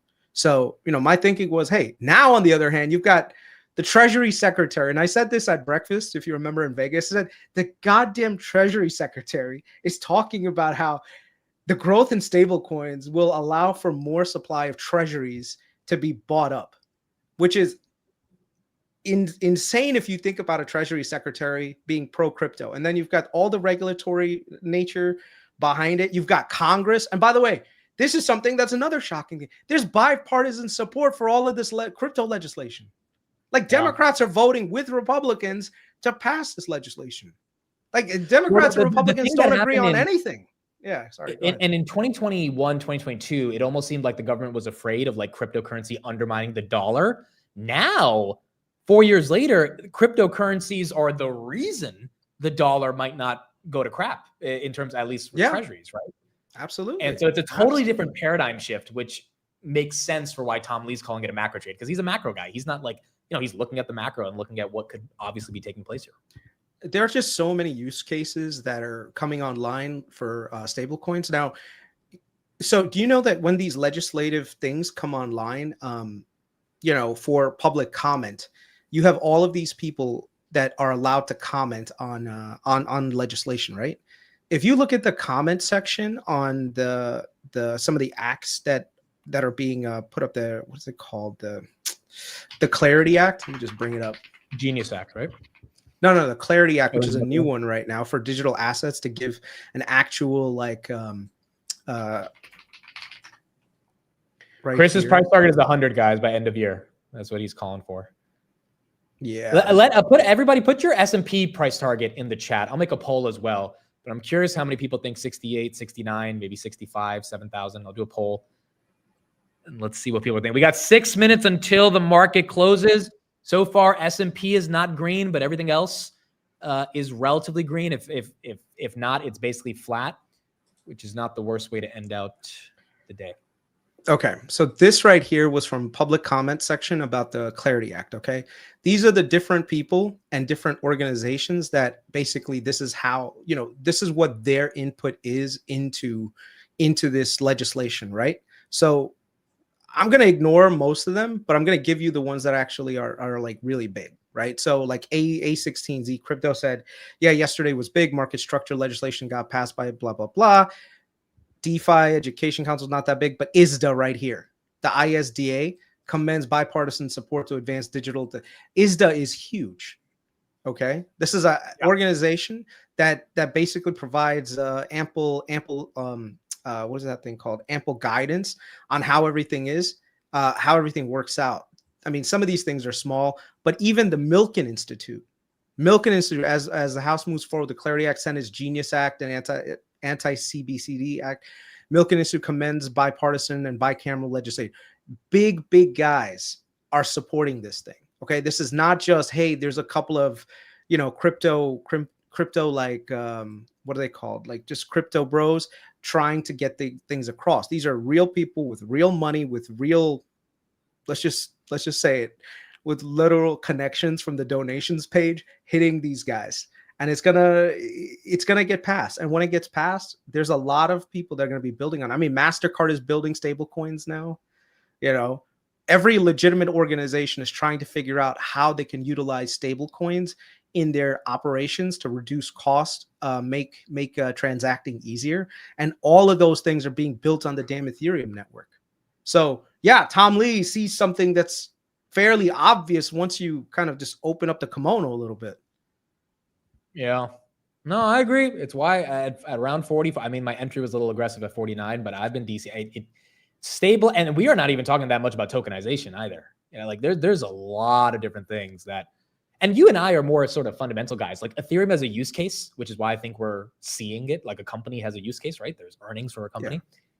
There's a use case to Ethereum, which makes sense. Yeah. No, it's gonna do well. And I would say if you don't believe in anything, just believe in Tom Lee. Tom Lee's been very prescient about a lot of the shit that he says. I am not going against someone with that kind of track record. Screw that. Like, there's people that you can doubt, and then there's Tom Lee. I'm not doubting that guy. He knows what he's doing. He's taken a very aggressive stance on accumulation while the price is still somewhat low for the future. Yeah. And by the way, remember, this is not going to be just the United States. This is like the entire planet. Yeah. Well, that's the beauty of decentralized finance. That is fair. Yeah. Davin, thank you for the super chat, and thank you everybody for being here. We got about 3 minutes left, Kris. We'll get into a couple other topics after the market close. Real quick for you, are you buying up all the spreads on Grab? Like, why did we have 100 million shares of volume over the past 4 days? Bro, I've got enough Grab. I am so glad that you have been talking about Grab because that has been doing well. But it's not me. I'm not causing this. Like, I'm not Eric Jackson of Open Door. I'm not rallying some army. I really think, do you think there's something bigger happening here? Or yeah, I mean, dude, the company's doing well. Like, what do you need? What more do you need? The company is moving in the right direction. They've got a good leader. It's a founder-led company. They've got plenty of cash on the balance sheet. I mean, do you see this business getting disrupted anytime soon? No. But I think the weakening dollar is getting a lot of people to wake up and say they need emerging markets exposure. True. I think that's one thing. And then two is they have $8 billion in cash. I mean, like at some point, the market's probably thinking they're going to do something with it. Yeah. The only thing I'd caution people against with Grab is that don't think that this is going to 50x on you because there are a lot of shares outstanding. And it's probably in the company's best interest not to let it get above the $10 warrants until those expire. Which is end of 2026. So right. So one of the questions that I had to myself was like, wait, why wouldn't they buy back a lot of their shares because they're sitting on all this cash? And then it dawned on me like, wait a second.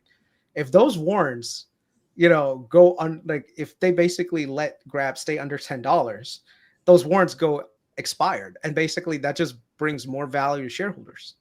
Yeah. I thought also another interesting thing was their partnership with Alipay.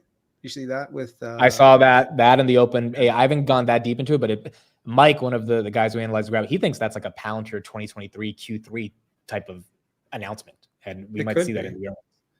Yeah, could be. Warrants are like long-term call options that are fixed when they SPAC'd basically. So if you just type in Grab W, those are the warrants that you'll see for it. So basically, you're allowed to buy Grab at $10, and those warrants expire at a certain point. But they were issued almost like when it first de-SPAC'd. So yeah, that's what it is. All right, folks, 10 seconds. Kris, it has been a while since you made a market close. I am happy you're back. I'm happy you had a good birthday. Happy we got to see each other a couple weeks ago. And folks, it looks like we are closing green. Here we go. Wednesday, September 17th, 4 p.m. The snack market is now closed.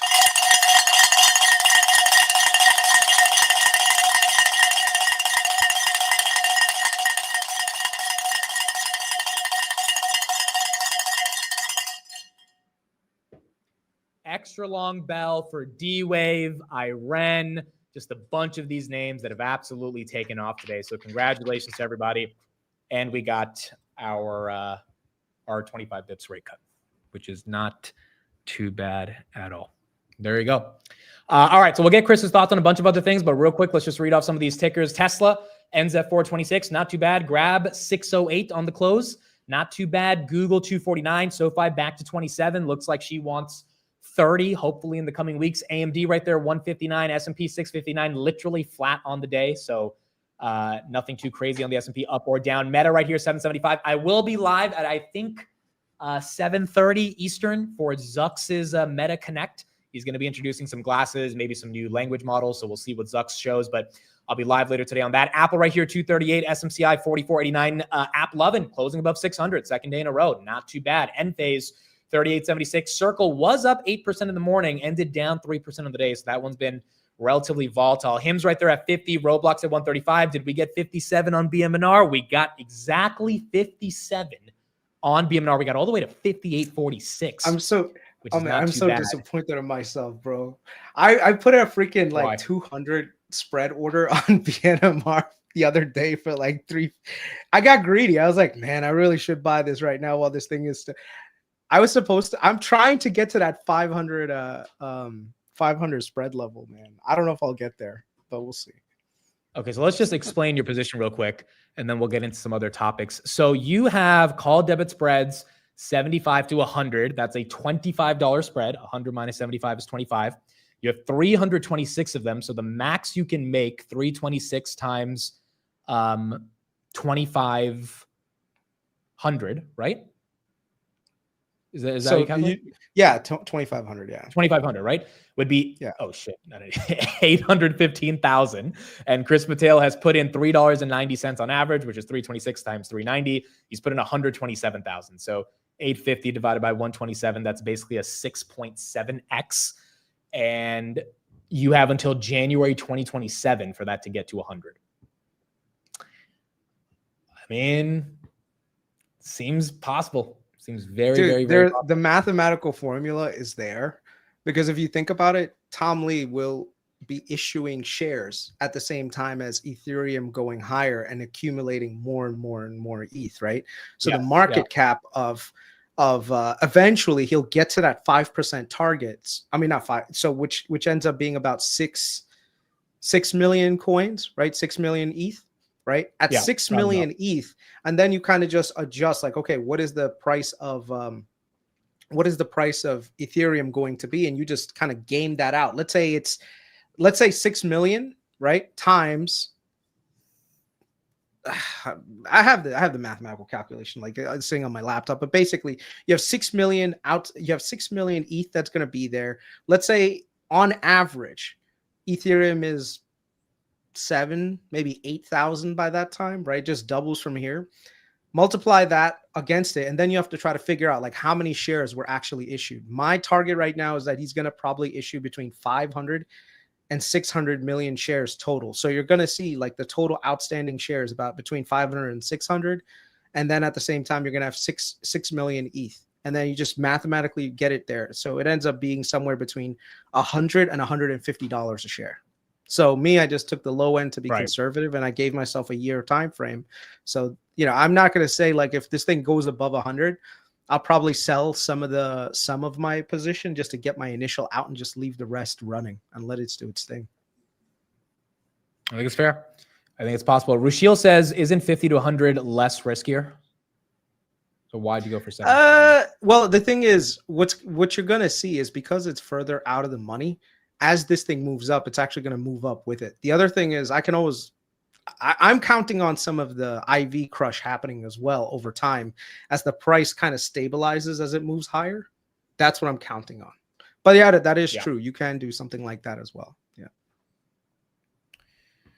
That is fair. All right, guys. So I think that new segment we talked about on the show of Kris coming on Thursdays, I think we might as well just do it today, Kris, if you're already here. So we can skip it for this week on Thursdays because Kris is already here, and then next week we'll start every Thursday.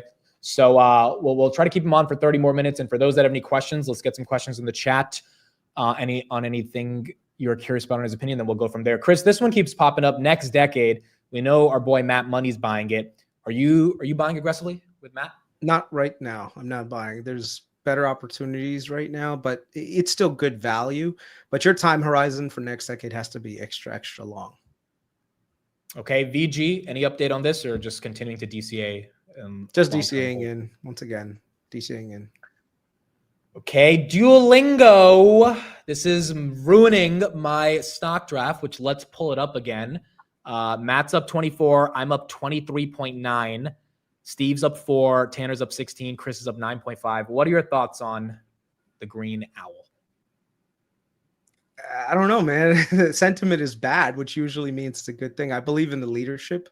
The only thing with Duolingo is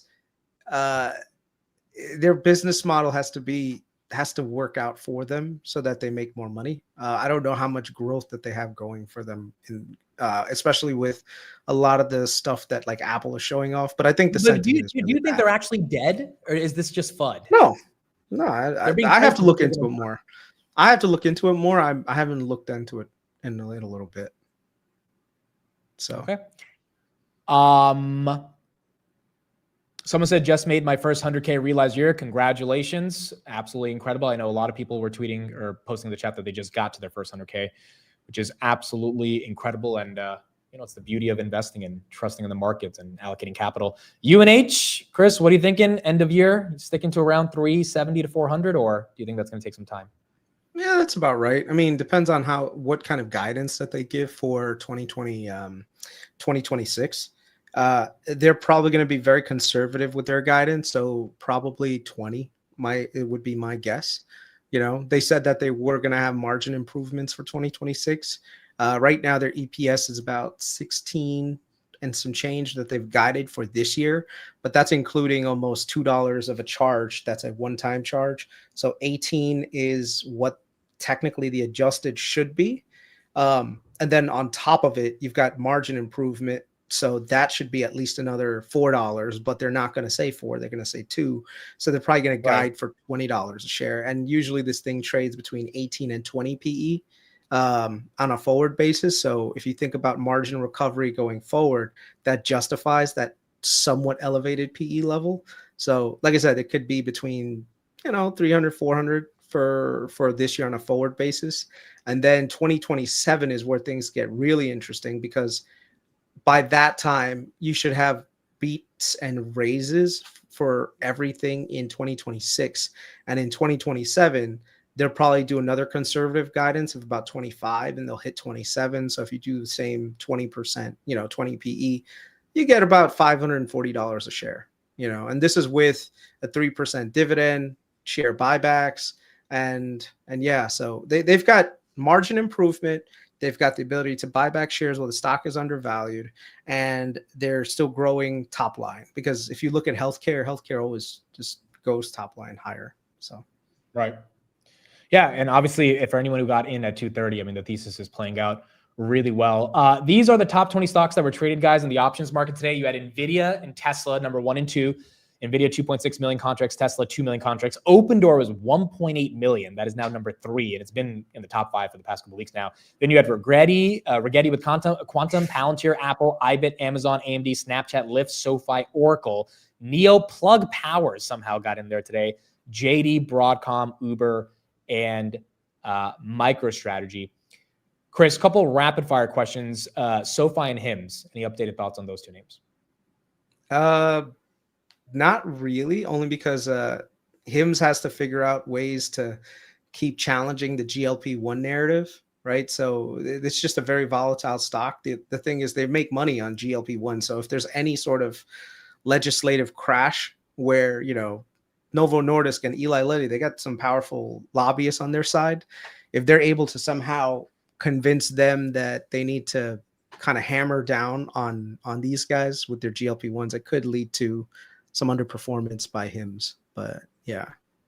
And SoFi, I imagine you're bullish because of damn, Tanner, I was getting to it. Tanner's like, hey, what about SoFi? It's like, goodness, dude. SoFi is going to make money on refinancing. What's that? That's not hard to understand. interest rates come down, SoFi, they benefit from the refinancing boom, especially in student loans. The government is saying, screw you, we're not going to do student loan forgiveness. We're going to make things more difficult. So originations by SoFi is going to grow. So Okay, but here's a more fun question. Can Mhm. SoFi pull a Palantir or Robinhood and get to 100? I have no clue, man. I have no clue. I mean, What does your to gut me, tell it's you? What still a does your bank. gut? It's still a bank. I'm sorry, it's an expensive bank, but it's still a bank. Okay. I know everyone's like, oh, this is a tech platform and all. No, it's still a bank, man. And most of the money that they generate is still from banking. But the key is they have the tailwind of student loan refinancing behind them that's going to work out really well for them. So, Nebius, are you buying in after that Microsoft deal?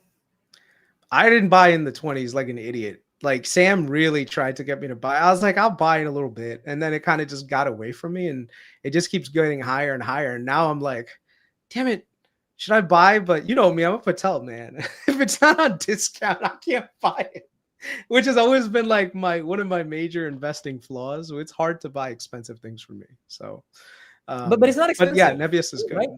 You would argue it. I mean, for the long haul, it's definitely not expensive. Especially when Sam mentioned it. God, I kicked myself about Nebius. That definitely should have been in my wheelhouse for sure. Before we continue, guys, real quick, look at this. Forbes, for the first time in probably 5 years, posted an article about Grab. Look at that. Title is Grab Stock to Grow 2x.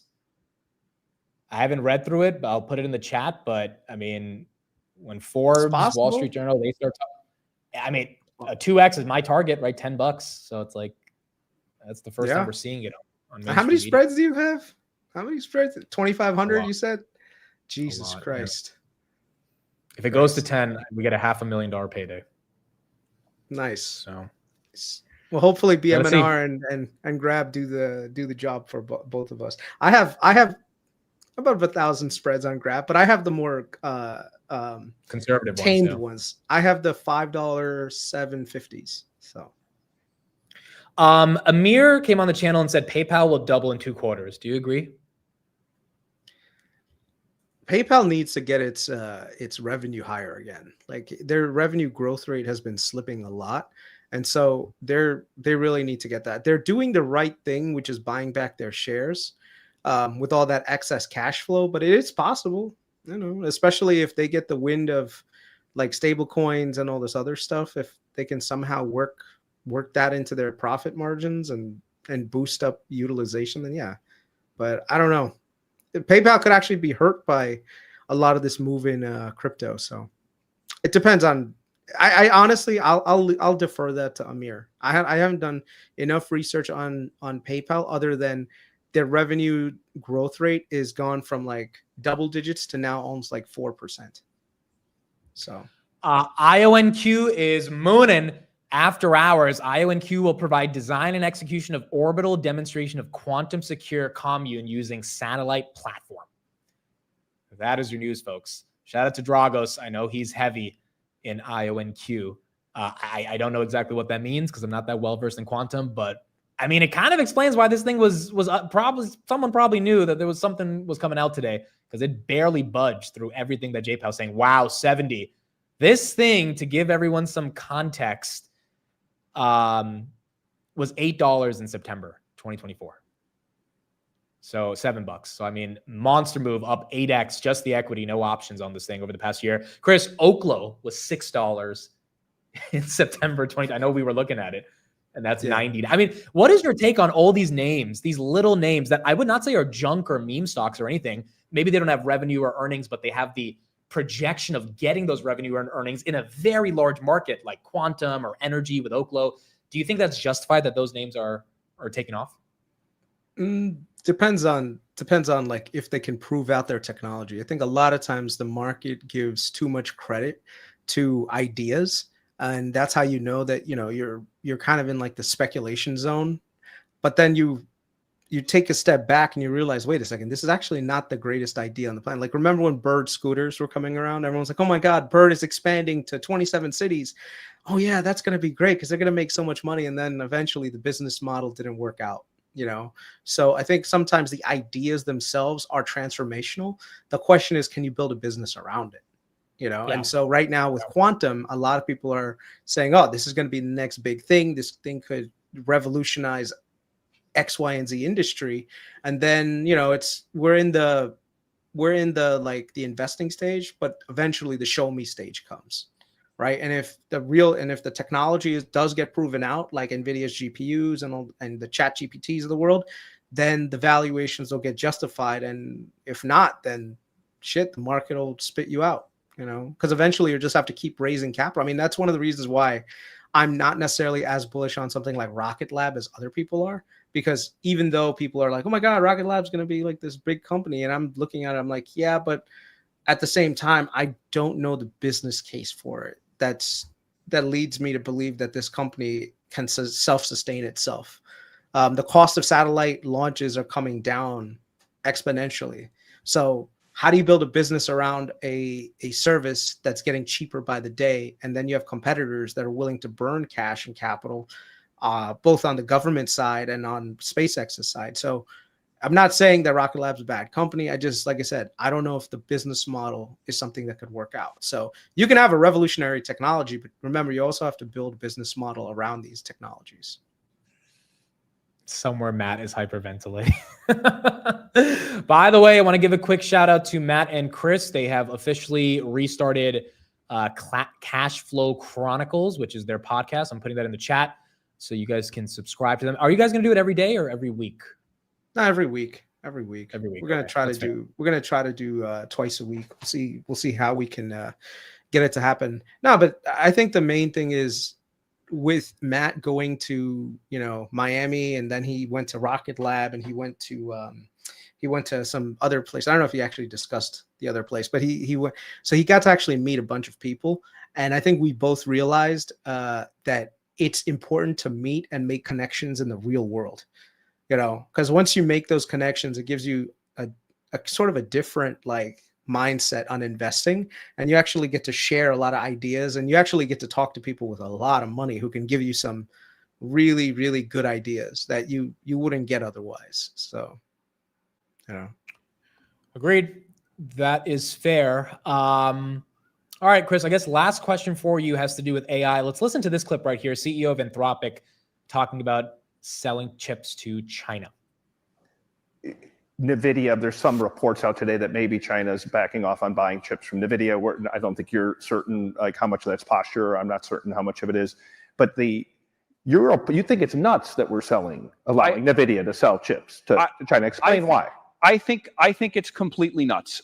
So, you know, whatever the dangers of the technology, whatever guardrails are needed, I think it's also very important that we defeat China in this technology, right? When I talk about, you know, AI that's capable of doing, you know, all economically valuable labor, or that goes to the point where it's a country of geniuses in a data center, just the national security implications of that are absolutely staggering, right? You know, it's just like this could control the fate of nations. This could control the future of freedom and democracy. And if we look at all the ingredients, China has many of them better than we do. They're better at building energy. They're better at building data centers. They have a thriving app ecosystem. They're catching up on the models. Chips are the one place where they are behind.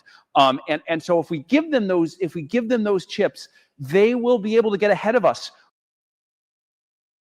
You agree, Kris? And in general, do you think China is going to be necessary for a lot of the semiconductor names to catch a bid going into the future?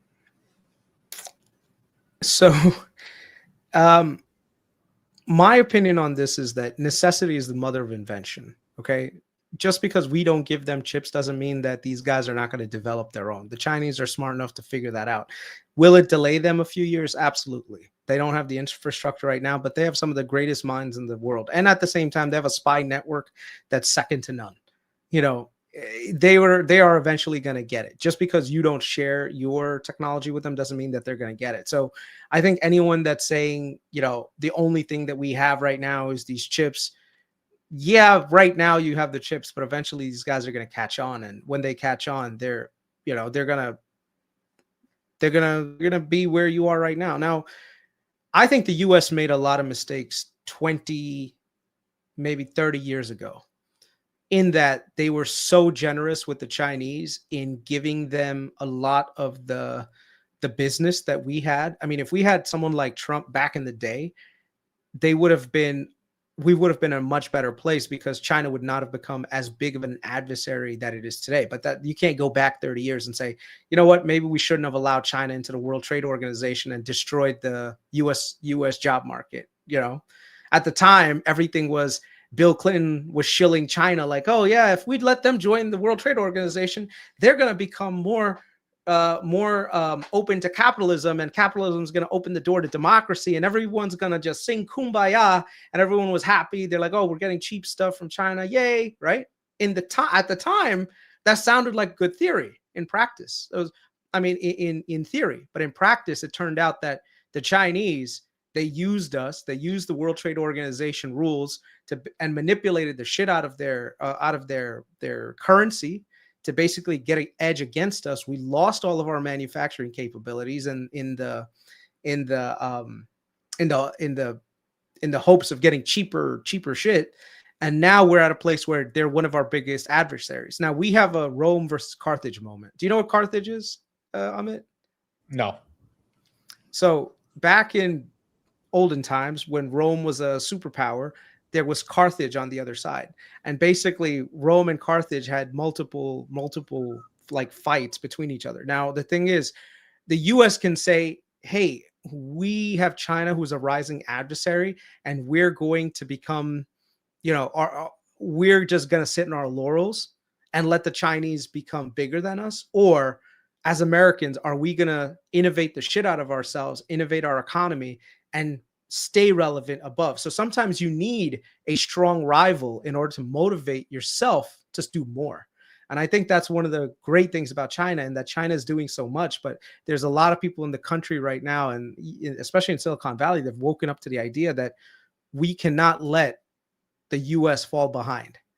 You know, we have a strong rival in China, and we need to keep innovating and stay ahead of these guys. And so I think that helps us basically.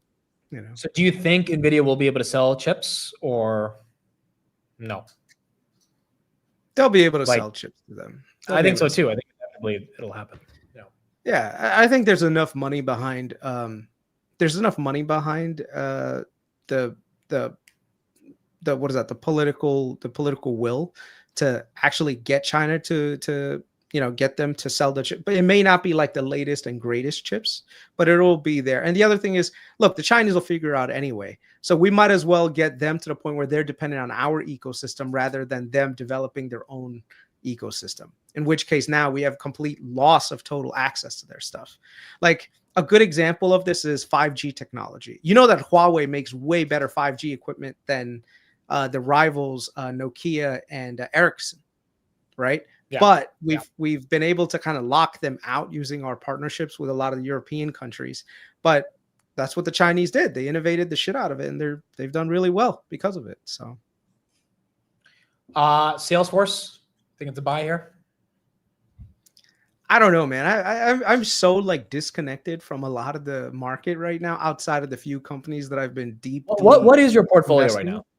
What is like, so it's cruise lines, Google.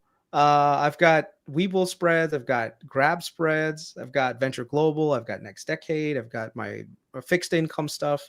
I have healthcare, a healthcare ETF for managed care. What else do I have? Like, and right now BMNR. Like my main research focus. Like, remember I was telling you when we were talking about UNH last time. Like when you get into this zone of research, I get tunnel vision. Brother, I have tunnel vision with BMNR right now. Ever since we spoke about it at breakfast that day, and I was like, you know what, frick it, let me research this. And like one thing leads to another, leads to another, leads to another, leads to another, and it's just like, wait a second, this is actually kind of freaking big. And the funny thing is, I kind of mentioned this to you about a month ago, right? When Tom Lee first said it, I was like, we really need to get someone from the ETH community to explain this to us. And I think right now, because of such big interest in BMNR, there is a lot of people that are willing to share their information. I mean, dude, I'm not like among our friend group, I'm not the biggest bull on Ethereum. You know who is? Fucking Steve. Yeah. That is correct. Steve has been sharing his DD with me, and every time he sends me something, I watch it, I read it, and I'm just like, holy shit. So, you know. Steve is so bullish, he's ready to let his Tesla get called away on Friday to buy more BMR. I spoke to him on Sunday about it, you know, so. Yeah. Okay, there we go. Kris Patel, thank you for joining. Next Thursday, we will officially start off basically macro Thursdays around 4:30 to 5:30 every week. We'll discuss the macro, and Kris usually has a lot of charts and different topics that he brings up, so we will get into all of that as well. Sounds good, guys. Have a good one. Always a pleasure. Take care, guys. Appreciate you. Talk to you later. All right, we have another guest joining in 5 minutes, and he said, I quote, "I'm coming in hot." So you guys will get to hear what he's coming in hot for in the next 5 minutes. And we'll see what he has to say. Dude, we got the rate cut. We got the rate cut. Dude, everyone should text one of your friends right now saying, did you know Jerome? I feel like I'm going to, let's do a challenge, bro. Let's do a fun challenge. Let's text someone you haven't talked to in a long time and be like, hey, do you know Jerome Powell just cut rates? Take out your phone right now. We can make this really fun. Who can I text, bro? I want to text someone I haven't spoken to in years and say, hey, do you know Jerome Powell cut rates? Like, it's a big deal. We finally got our rate cut and no one cares about it except, well, yeah, text your ex, bro. Text your ex and let them know. Dude, see, I have to scroll all the way in my messages because a lot of people I talk to actually do care about the markets. And I got to see who I could actually, honestly, I am going to text, this will just be funny. I'm going to text my sister right now because she probably has no clue. Hey, did you know that Jerome Powell cut rates today by 25 bips? All right, let's see what she responds. Let's see. She should know this, bro. A lot of her portfolio is very sensitive to rates. And by the way, I loaded up BMNR for her as well. She has, let me confirm right here. She has 2,500 shares of this bad boy. And her average is, let me see what her average is. Her average is, I think it's 46.34. 46.34. So texted my hair consultant. So she's definitely in this and it absolutely affects her. I should text my hair consultant now as well. I can't text my wife. I don't want to text my ex, then she will want more money. That's hilarious, bro. That's hilarious. Amit, can you get Vitalik on your show? I honestly, given the past 3 months have been chaos, just like with my grandparents' home and then me moving out and then traveling, I have not even realistically tried to do outreach for like getting some really big guests on the podcast. There's one that I told you guys, Kathy Wood. She's like, I think that's likely to happen by end of year. I actually just got a follow-up by her team today. But I want to go on a mission to see if I can get some of these really, really big names. It's not the hardest in the world. You just have to get within 2 to 3 degrees of separation from that person. And, as your network grows, as your brand grows, it's actually not the most complicated in the world. You just have to really, try. And I just haven't tried over the past 3 months because it's been so busy. But we did get Tom Lee over the past 3 months, which is nice. Also, Dan Ives will be on the show on Monday. So we'll get Dan Ives on the Market Open. It's been about, 7 months since we've had him on the Market Open. So we'll have him on Monday at around 10:30. But yeah, I'm excited to see if we can get some of these new guests. We talked about the PayPal Google thing. I mean, it's a big deal for, I think, PayPal more than Google. Look, Amir is really serious about this double in 2 quarters. I can't say I believe him. I think it's just going to be hard given PayPal's narrative. However, is PayPal undervalued? Of course. I mean, this thing is dirt cheap, and we know it's dirt cheap. And these Google AI partnerships and payments, grab right there 613 after hours, is definitely something that a company like PayPal would benefit from just because it's integrating more AI into the entire narrative. But a double in 2 quarters, bro, I don't know. It's aggressive. It's a bit aggressive. Muckabee, thank you for the $20 super chat, bro. Did you know Jerome Powell cut rates by 25? P.S. We never met, and you're my only friend. I appreciate you, sir. You guys are all my friends. That how many friends you get to talk to every day? We literally all talk every day. I would say that's the most friendly thing ever. Yes, we are 500 subscriptions away from 100K. So I think hopefully we get that soon. We're at 99,597. It's cool, dude. I'm not planning a party or anything crazy like that for 100K. I think it'll be awesome for the channel. It'll be great for the community. It'll be fun to see that 100 number. But I'm just really grateful that people are showing up every single day and they're getting value from the content. Yes, I should text my dentist. That's the other person I should be texting. Falling Knife, thank you again for the $200 super chat. You've been giving $200 like every day, bro. I appreciate it. Again, for those that don't know him, he's the person who learned about covered calls like 2 weeks ago. And he started making like hundreds of thousands of dollars per week because he has a multi-million-dollar portfolio. And it's worked out. He's been able to make some good money. So thank you, Falling Knife, for being here. Thank you for the $200 super chat. And portfolio probably wasn't too bad today, given these rate cuts. Guys, do we do a year-to-date? I know it's mid-September. I know anything can happen by the end of September, but it's been a good couple weeks, bro. We haven't done a year-to-date in 2 weeks. We haven't done it in 2 weeks. It could all change tomorrow or by the end of the month, but if the market likes Powell, then maybe we do it. All right, let's do it. Year-to-dates. Last time I talked to you guys, my year-to-date was 85%. As of today, it is 129%. So the big jump was caused by Hood, S&P 500. That was a big thing that jumped the portfolio. And then Grab, that one helped as well. So Grab and Hood making a move has changed the portfolio to the tune of almost 45% in about 2 weeks. And I would imagine for a lot of other people, just given the broader market, I mean, Google, a lot. We haven't had a year-to-date since Google rallied to 250. We haven't done a year-to-date since Apple broke out. So I think for SoFi broke out over the past couple of days. Tesla should be affecting a lot of year-to-date. So let's see what we've got going on. Krishna's up 98%. Bolu's up 32%. Andy up 115. Matthew at 130. Drew at 283. Dom at 87%. Nigel at 106. Charlie at 49. I haven't seen anything less than 30% yet. I haven't seen less than 30. Crispy at 135. Okay, IMKZ at 25. Ben at 142. And even if you're at 20%, dude, I mean, that's an incredible. The S&P is only at like 11%. As long as they're beating the S&P, that is really what matters. Charlie's at 50. Ben's at 142. Paulie's at 38. Brandon at 165. Biker at 143. Michael at 110. Jonah's at 50. David 117. Daniel 22. Cameron 189. Abdul 68. Willie at 56. Lester at 172. Maccabees at 239.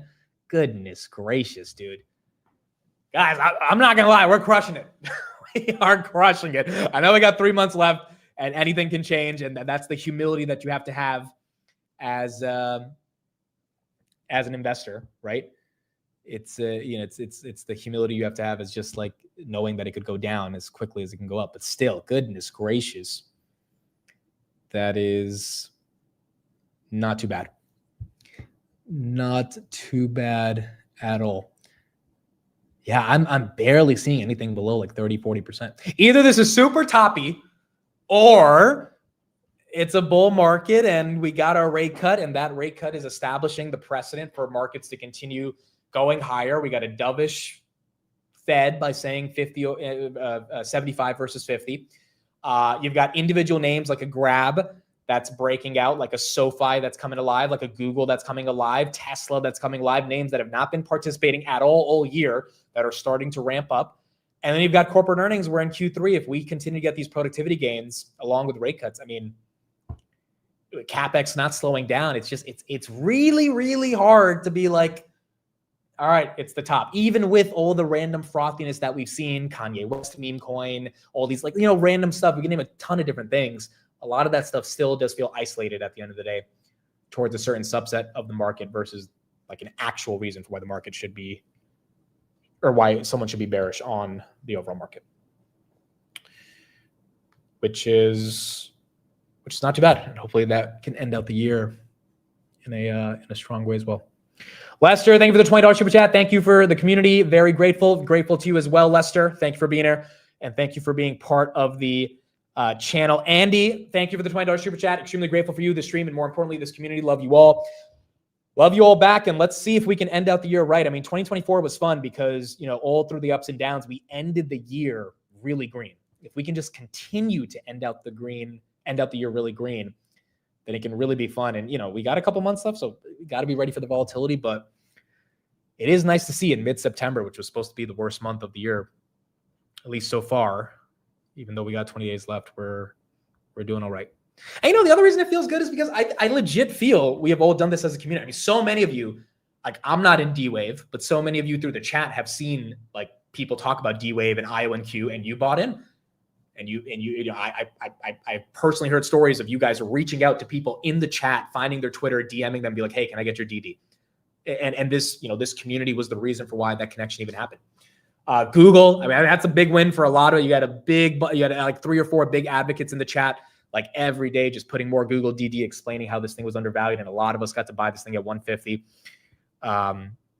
Shout out to Ambe, Zocold, Austin. I mean, so many people that were excited about that. Even BMNR, I wasn't in BMNR, dude.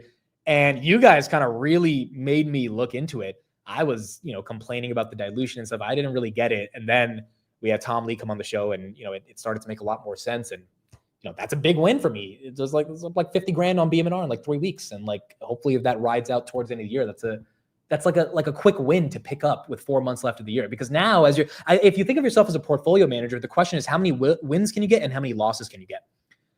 And I've definitely had some losses here and there throughout the year. The net overall positions have been elevated because of Palantir, Hood, and NVIDIA. And thankfully, we picked NVIDIA over any of the other Mac 7s early in the year. But if you picked any of the other Mac 7s, you just had to be a little bit more patient. NVIDIA kind of came all at once. But if you add Google or Tesla, it's starting to wake up. So to get a quick win towards the end of the year, it's not bad. Nebius, right? I feel like that was a community effort, even though I'm not that deep into that. Oscar, I know it's down over the past couple of days, but if you picked it up at 11 or 12, we did a deep dive on that back when it was $11 in, what was it, June?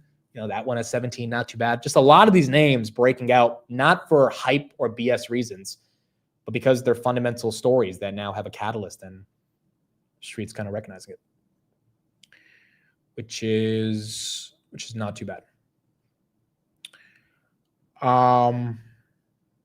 Pretty cool. Pretty freaking cool. Sumit, thank you for the $5 super chat. Appreciate you, and thank you for being here. Mike, thank you for the $20. Insane journey with Palantir and Hood. Stoked for where Grab is going. Thanks for all the daily effort you put in for the community.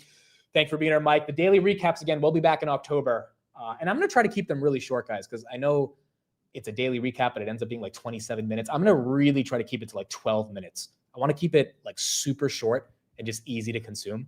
So I'm trying to think of like a really effective format to just like get all the major stories covered within 12 minutes. The problem is I like yapping so much. So once I get ready to record it, I start talking and then I have to edit it. And I'm like, I have 45 minutes that I have to break down to 20 minutes. And it ends up being like 29 minutes. And I'm like, dude, this defeats the whole purpose of it. So that's a long shot. I need to find a way to get it to 12 minutes. All right. Where is Steve, bro? He said he's coming in hot. Oh goodness. He said I left my keys upstairs. Of course. Of course. Why would he go downstairs to open his car and then not have the keys? Of course he would leave it. He would leave it upstairs. Yes, I'm in Iran, just 100 shares, not too much. But even that's like a little quick win. We're up like $800 on that. So it is interesting, right? Because with BMNR, it was just like, all right, I don't fully understand it, but I understand it enough to just buy the dip. And sometimes if you have that mentality and you could turn it into a real position, then when it runs, it really runs. And it actually it actually ends up changing your year, right? Because it can add a lot to the overall year to date.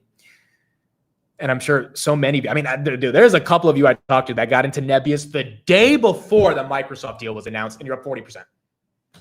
And now you're set because that stock has completely been re-rated. I really doubt it's going back to the 50s anytime soon. I mean, the deal they got from Microsoft is $2 billion less than their entire market cap. So it's really nice to kind of get some of those moments. which is not too bad. Shout out to Sam as well. He gave us that Nebius thesis. He also was one of the first people to talk about Grab. He was on the channel back in November 2024. So he is also having a pretty strong year. What doubles first, PayPal or BMNR? That is a good question. I got to go with BMNR on that one, but Amir sounded pretty convinced that it would be PayPal. Alan, thank you for becoming a channel member. Appreciate it. Thank you for being here. And IV as well. Thank you for the super chat. Admit you're the man. Thanks for sharing your knowledge. IV, thank you for being here as well. Part of the community. I have 800 shares of IREN, but I have covered calls at 20. I would roll those. Now that the stock's almost at 40, you're going to have to roll those out a couple years. So now you have to ask yourself, do you really want IREN for the long term? And you either got to bite the bullet and pay the debit and get out of the calls, or you realistically, I mean, also like you can pay a debit and roll it up to like 50, 60 instead of rolling for a credit, but you will have to pay a little bit. But whenever I get into a situation where I have to roll a covered call a couple years out or a couple months out and pay a debit, I also remind myself, okay, if my strike is at 15 and I'm rolling to 45 and I have to pay $1 of premium, what is the net amount I'm making in a couple months if I were to sell it at 45? And usually it tends to be way more than whatever debit you have to pay. But also you have to minus the credit you got from originally selling that covered call. So that also reduces the net cost you ultimately have to put out. The way you get screwed on that is if the stock ends up tanking. Like I know people that rolled covered calls in February on Palantir when it was at 125, and then Palantir tanked to 70, and they were like, I know one guy, he rolled it 5 minutes. He was in like these $90 strikes or $70 strikes, and then Palantir was at 120. It was like a high of day. He rolled it 5 minutes before. Do you guys remember that day where it just fell at 20% and the whole market fell? And he was just like, I just paid like $15,000 to roll this shit, and I could have done it. And I could have got $15,000 to roll this. And, you know, so it's like, sometimes you just have to navigate the timing on it. That is one of the ways I would think of IREN. Sam said, I've been in IREN since 21, selling puts and calls. Not too bad. Should we lock in profits? I think, okay, so this is actually a good question. If you are at the point of the year where you are like, hey, I've had a good year, and based on the questions or based on the answers I'm seeing in the chat, a lot of people have had a good year. You really do have to ask yourself, should I take some off the table? And I think it's a fair thing to ask. I don't think it's being too conservative to ask that question. We only got 4 months left of the year. So it's like, this is the time when people start thinking about, hey, how do I lock in some of these profits? You have to ask yourself tax implications. Like if I sell some big winners, like what am I going to do to navigate the taxes? And then you have to ask yourself, hey, I really like my position. Maybe I want to be forced to sell it. So maybe that's where I sell a covered call at 10% out of the money. And if it goes up 10% and I have to sell it, then it is what it is, because I'm happy to take those profits and I got paid a premium and I got another 10% on top of it to sell these shares. In general, I think the end of the year probably ends up being better than where we are right now. So taking profits really is a subjective thing. I'm trying to play out all the scenarios where the year just does a full 180 and completely collapses on us. And I don't know, historically, the last time that happened, guys, December 2018, the last time that happened. And that was it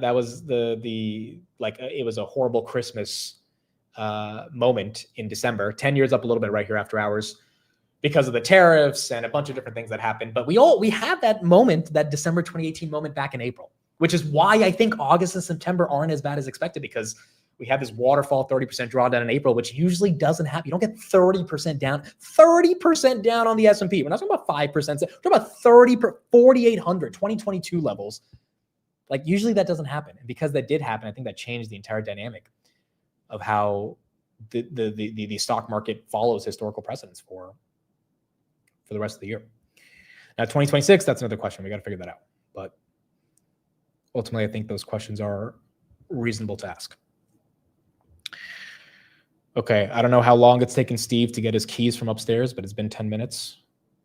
So he should be coming soon. What's up with Misty, dude? I don't know. This thing has been annoying. And the reason it's been annoying is because MicroStrategy sucked. And by the way, I will say this again, Misty and Yield Max ETFs are not a scam.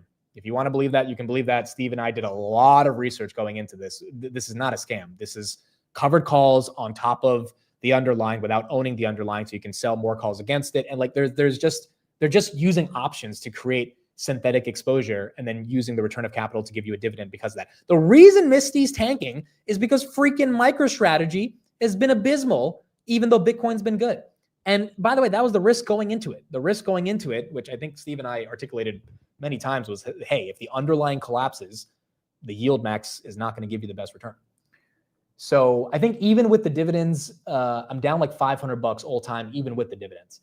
And the problem is, the reason I haven't sold yet is because I'm like, well, if Bitcoin rallies, MicroStrategy has to rally, right? So we should get some momentum and Misty should be okay. But if Bitcoin stays flat or MicroStrategy stays flat, then Misty is going to be a disaster the rest of the year. So it's one of those things you got to think about. But yeah, some of the other yield max ETFs are doing great because their underlyings are doing, like the Hood one, the Pouncer one, those are doing fine. But the Misty is not doing the best. This MicroStrategy is just not doing the best. When you guys mentioned spread, is that a poor man's covered call? No. So this is a call debit spread. I know we have not done options 301. And again, it's not just me that's been busy. Jason's been building like an entire HQ2 in California. So I will talk to him and try to get that stream ready to go and we can get deeper into spreads in general. But Kris is doing a call debit spread where he buys a call and sells a call against each other and helps them navigate the volatility. A poor man's covered call is you kind of do the same, but it's more so like you're buying a long dated call and you're selling a short dated call in order to generate premium. So instead of using shares as collateral, like instead of buying 100 shares of Tesla, you can buy one call of Tesla, which is way less dollars that you have to pay. Instead of paying $40,000, you can pay like $15,000, and you can still generate premium from those short calls. Call debit spread is usually the same date you are buying and selling a call, and then your max profit is the width of the spread.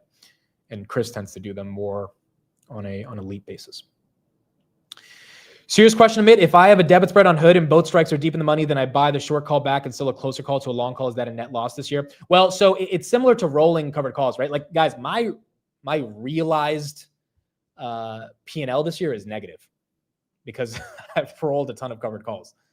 So, like, I mean, I'm sure it might end up being positive throughout the end of the year, but like, technically, I have not made a profit this year. Now my portfolio is up 130%, but because of rolling these covered calls, I am negative, which is good from a tax perspective. Now, that doesn't mean you're avoiding the taxes. Eventually in 2027 or 2026, you have to end up realizing those profits and you just end up paying a lot more taxes later, but it's kind of kicking the can down the road. So yes, there is a world in which you can just, if you have covered calls that are underwater, you can roll those covered calls, collect a net premium, increase your strike price, take the net loss in 2025 so that you don't have to pay taxes in 2026. And then 2026, you have to figure out what to navigate for when you end up collecting your premiums, because then that would be a net profit. Again, you got to consult a tax professional on this, but obviously there are ways to navigate tax loss harvesting in an effective manner. But it's basically, yeah, it's basically unrealized gains. So this I don't know. Rolling an option count as a wash sale? I actually don't know this.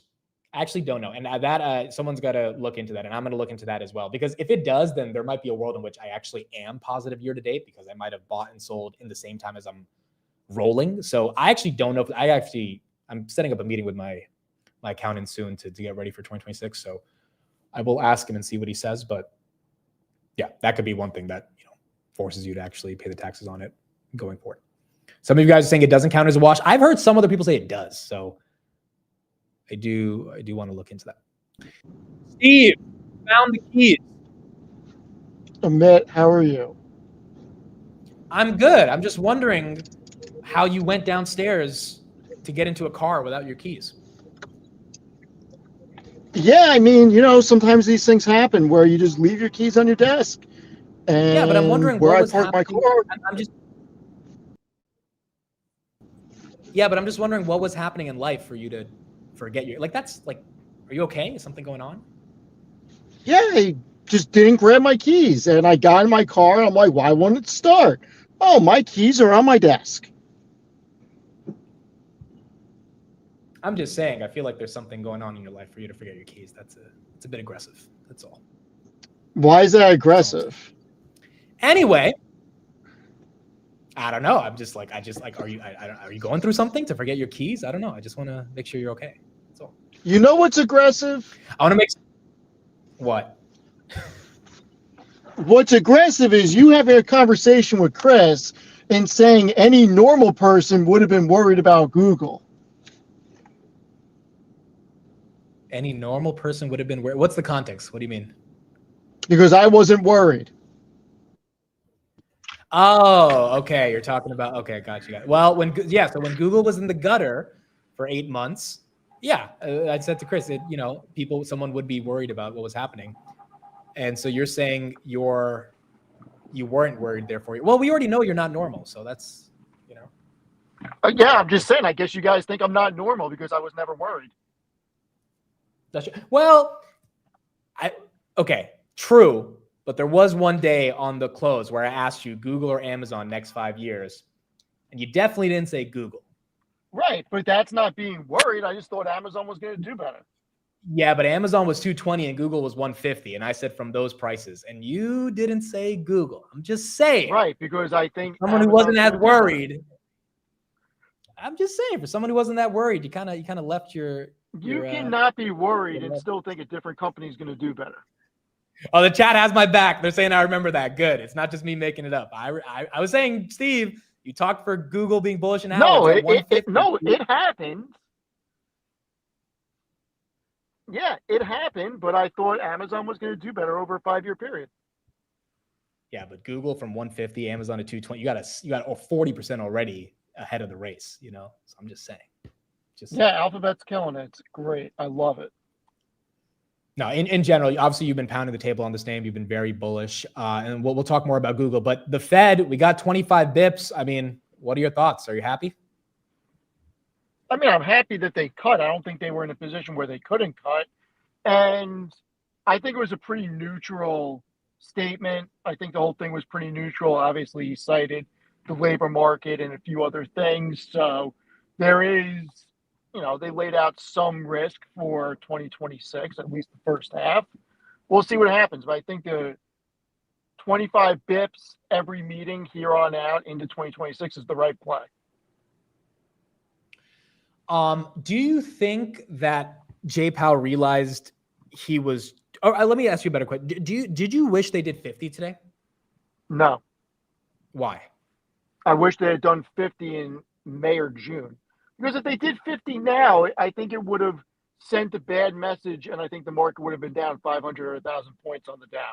I think it would have, with unemployment going up and with less jobs being created, I think it would have sent a message of worry if they did 50 or 75. So you think the 25 was appropriate and the markets were able to meaningfully price that in? Well, listen, that I think we should be lower than we are. But given how the rest of the macroeconomic environment is shaping up, I think if they went more than 25, it would have been a signal that something is wrong at this point. Right. I think that's how the market would have interpreted it.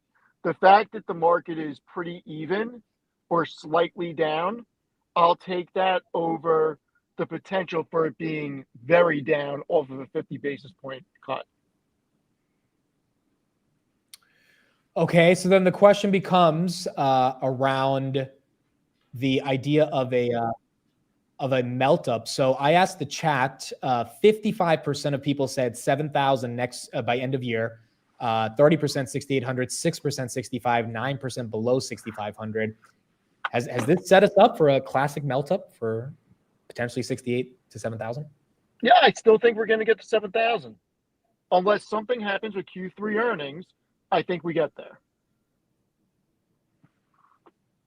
Yeah, I agree. And the thing is, what would happen in Q3 earnings that messes this up? Realistically, if we had to steel man it, and I don't know.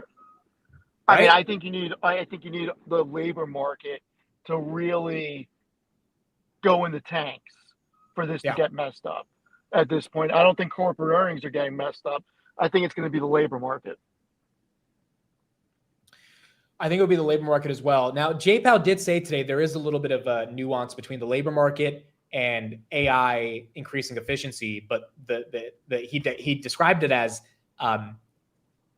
people are getting fired because of AI, but not that many people are getting hired. Specifically, he talked about college grads, and he's saying it's kind of troubling because more people get fired because of AI and they join the workforce or the looking for workforce with all the college grads, and they're already not getting a job, then that's going to create a lot of different dynamics that we have to deal with as an economy. How do you think that plays out, at least over the next year, if we get increased earnings, but as a result, decreased labor because we have margins that are increasing? Well, look, I think both things can happen.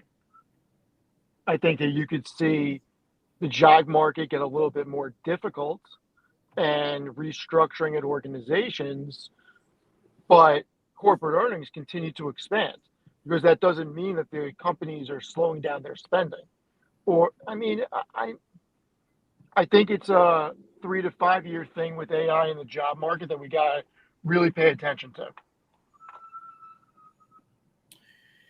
Yeah, and I don't know how we're going to navigate it, bro, because, I mean, I don't know. It's something that I don't think as a society we're fully ready to understand, outside of us potentially just finding new jobs in the age of AI, which is the dream, right? But we got to see if that ends up playing out. BM&R. I want to ask you something. Okay, go ahead.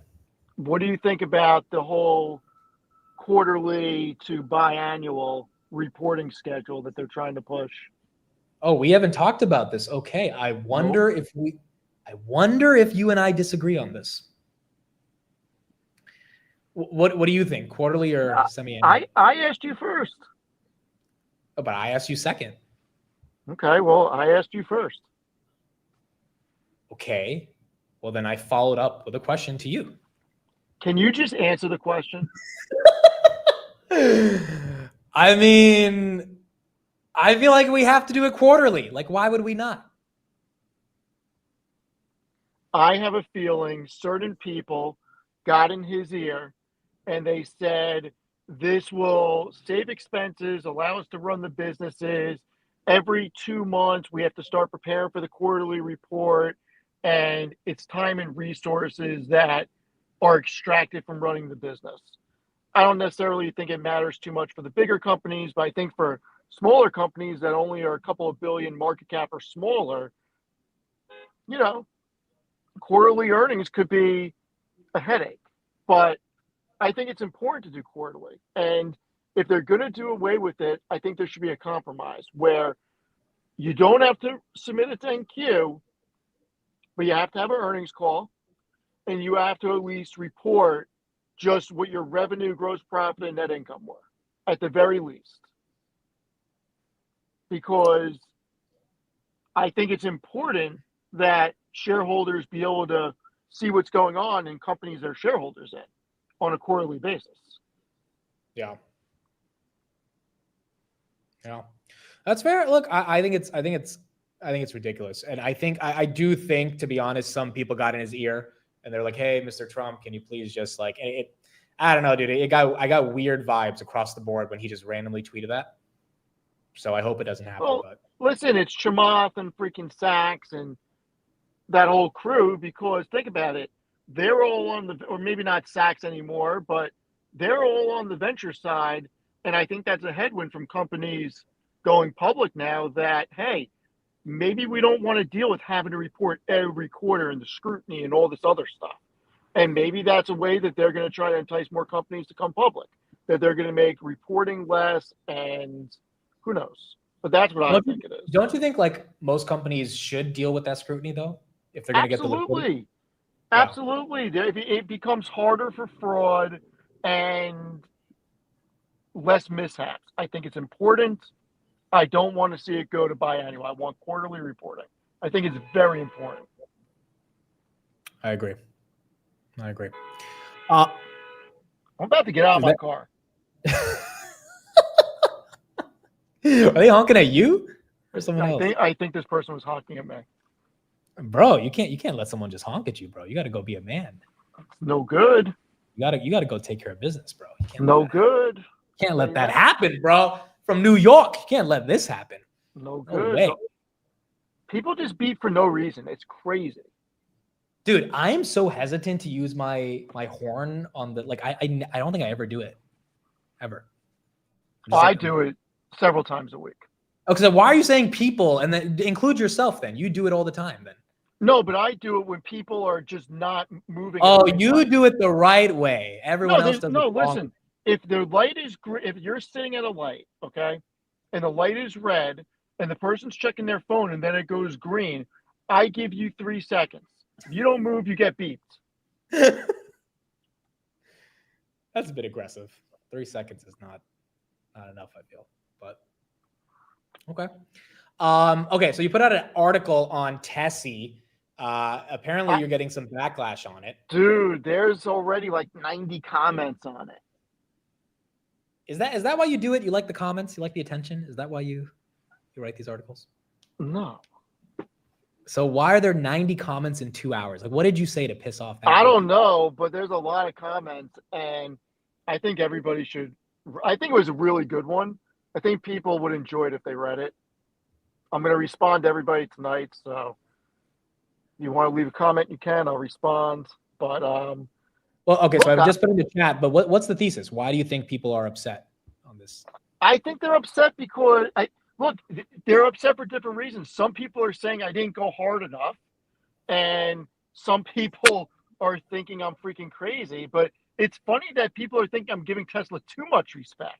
Like, I haven't seen that in a long time. Because I said, don't get bet against Tesla, blah, blah, blah. But the big thing for me was I really think that Elon was trying to backstop the whole rally. I really do at this point, because he could have bought $1 billion worth of shares at any point over the summer. And there were 2 or 3 points when Tesla's stock price was under $300. So why wait until it goes to, I think the price range was 372 to 395. He bought shares. Why wait till then? Do it a month before. It's not like he didn't have the money. So you're upset that he bought at a higher price? No. I'm just saying that I think he was trying to backstop it, and that's not necessarily a reason to get bullish. Like, normally you get bullish when the CEO buys shares, but I think he had ulterior motives to buy shares at this point. You think he bought it for the hell of buying it to convince everyone that he's bullish, but in reality, it was a bullshit billion that he spent. No, not a billion's a billion. It's not a bullshit billion. I just think, look, long term he's bullish. I think he just did it to help boost confidence. That's all. Because if he was going to do it, we all know he wants more voting rights. He could have done it a month ago at 300 and got even more shares. You know what I mean? The stock ran from 300 to 372 or whatever it was in a month. So I think he tried backstopping it a little bit heading into quarterly earnings when we know that subsidies are going to be going away at the end of September. Oh, so you're thinking he knows Q4 is going to suck without the subsidies, so he's putting some level of juice into the stock so it doesn't collapse into Q4, because it would have made no sense for him to buy it at 300, right? Because there was no reason to backstop it at that point. I mean, so yeah, that is potentially true. Do you think, are you a fan of the $1 trillion pay package? No. Why? I think it's a lot of dilution. What does it come to? 10% of the shares that they're going to dilute shareholders by? I think it's a lot of dilution, regardless of what the market cap of the company will be. Wait, but I mean, that you can't just say regardless. If the stock's 10 trillion, like, who cares if there's dilution? Oh, Steve left. I had a feeling his service was kind of bad, right? Were you guys feeling that? He was like going in and out on his service. He'll probably be back in a second. I mean, look, there is an argument you could make that Elon could have bought shares at 300 instead of 380, and the reason he's buying at 380 is to kind of get momentum and juice into the stock. But I think at the end of the day, I don't even think there's an impact to that. Does it really matter? Like, if he's buying at 380, in one respect, you could say he's more bullish, because if he wasn't buying at 300, maybe there's some new updates inside of Tesla that he's seen over the past 2 months, which is when the stock kind of started to move from 300 to 380. Maybe he also saw a macro-driven rally coming from rate cuts, which allowed him to get even more bullish, and he wanted to immediately get in before, like, it was never going to be back to 380 again if it was going to go all the way to 400, even without Elon. And then maybe he also wanted to pick up some shares before the $1 trillion pay package was finalized. So you could make an argument for that as well. All right, Steve, you're back. Yeah, I don't know. I'm in the middle of the city, yet the service is spotty. I don't know what the hell's going on. It's crazy. I was saying, why don't you care about the $1 trillion package? Because if the stock gets to 10 trillion, it doesn't matter about the dilution, right? I just, it's a lot of dilution that they're going to be issuing. So, I mean, it's not that I hate it. I don't love it. I don't know. I'm indifferent to it. I'd rather it be different. Who cares about the if the stock's worth 10 trillion, who the hell cares about if it's like, that's like BM&R, it's doing a ton of dilution, but who cares if it's going up? BM&R is doing dilution to buy more Ethereum. They're just diluting shareholders just to give Elon more ownership. Big difference. It hurts forward EPS metrics, hurts forward revenue metrics on a per share basis. That's what I don't like those types of packages. It's fair, but if it gets to 10 trillion, I don't think anyone's going to care about the forward EPS. If it I get 10Xs it. From here. I don't see how it's getting to 10 trillion. So we'll see. You can see no path to 10 trillion. I didn't say no path. I just said I don't know how it's getting there.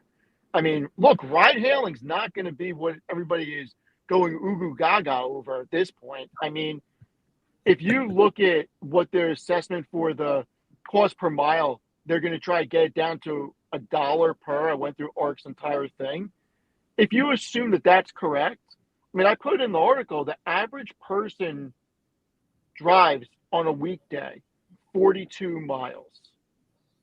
At $1 a mile, that comes out to like 880 or 850 bucks a month on rides, and then that doesn't include weekends. So it's not cheaper than owning a car. Fair. I think Optimus ends up getting them there, but yeah, I see. I can understand. Right. So did you listen to the and that's the other thing. Did you listen to Elon's interview at All In? A little bit of it, not all of it. All right. So he said that they're aiming to eventually get to 1 trillion bots a year of production at a 20 to 25,000 price point. So let's say they were to get to 1 million next year, which they're not going to do, at $25,000. If you give them a 50% margin, which it probably won't be, but if you give them a 50% profit margin, that's an additional $12.5 billion in net income. You can add that on to the current company, and they're still not going to generate in an entire year what NVIDIA generates in a quarter, or Alphabet generates in a quarter, or what Apple generates in a quarter. So is the company going to do great? Yes, it is. But are they going to have, between ride hailing and Optimus, enough firepower to get the stock to 4 or 5 trillion? I doubt it. Not anytime soon. All right. We're going to see. We're going to see how this plays out. Tesla right here, 424 after hours holding this 420 range. Do you not care about the energy part of the business at all either? As like a... No, I think energy is difficult, especially with subsidies going away. I feel like energy is going to be one of their best parts because it's like the demand is going to be so massive with AI. I hope so. Yeah, I hope so. But I mean, I don't know that energy is going to be as massive as what we originally thought. I mean, I think you're going to get a lot of upstream production on the oil fields. No, I think you will, but I still think there's going to be so much demand that you're going to need it from everywhere. And, you know, Hopefully. That's probably what Tesla is. Meta, so they've got a big event tonight. I'll be live again, guys. Let me confirm it, but I think it's 7:30. Are you expecting anything big? Most people think there's a new Hypernova glasses coming out with Ray-Ban today. That would be amazing. I hope so. Yeah, mostly 5 p.m. 8 p.m. Okay, guys, so I'll be live probably like 7:45 and Eastern, and we'll see what they say. Do you think they're going to say something that gets this stock to crack 800 today, or is that not in the cards yet until they get another earnings? I don't know. Meta is one of my favorite companies. I think they're going to do big things. I just want Zuck to come out with something that can go past where they are now at glasses. Enough with the recording stuff. Like, you need to make it truly interactive. You need to be able to scan things, surf the internet in a lens. You need holographic. I'm really hoping that they come out with something really cool. Yeah, I agree. Look, I've not been. I'll buy it. Yeah, and I haven't been the biggest bull on glasses, so I really do want my mind to be changed, and I would buy it too. I would want to see, could it really become a day-to-day thing that I wear? So, dude, why is there so much traffic today? Why? It's messing up your service too, bro. Like, your service has been trashed today. Yeah, I don't. Oh, you know what? I wonder. I know the UN ends in session. That's probably why. Oh, the United Nations. This is horrible. Yeah, this is actually horrible right now. Wait, you're like stuck in bumper to bumper traffic right now? Oh, I'm fighting through side streets and stuff. It's no good. All right. It is no good. But anyway, I will talk to you later because I have like no service.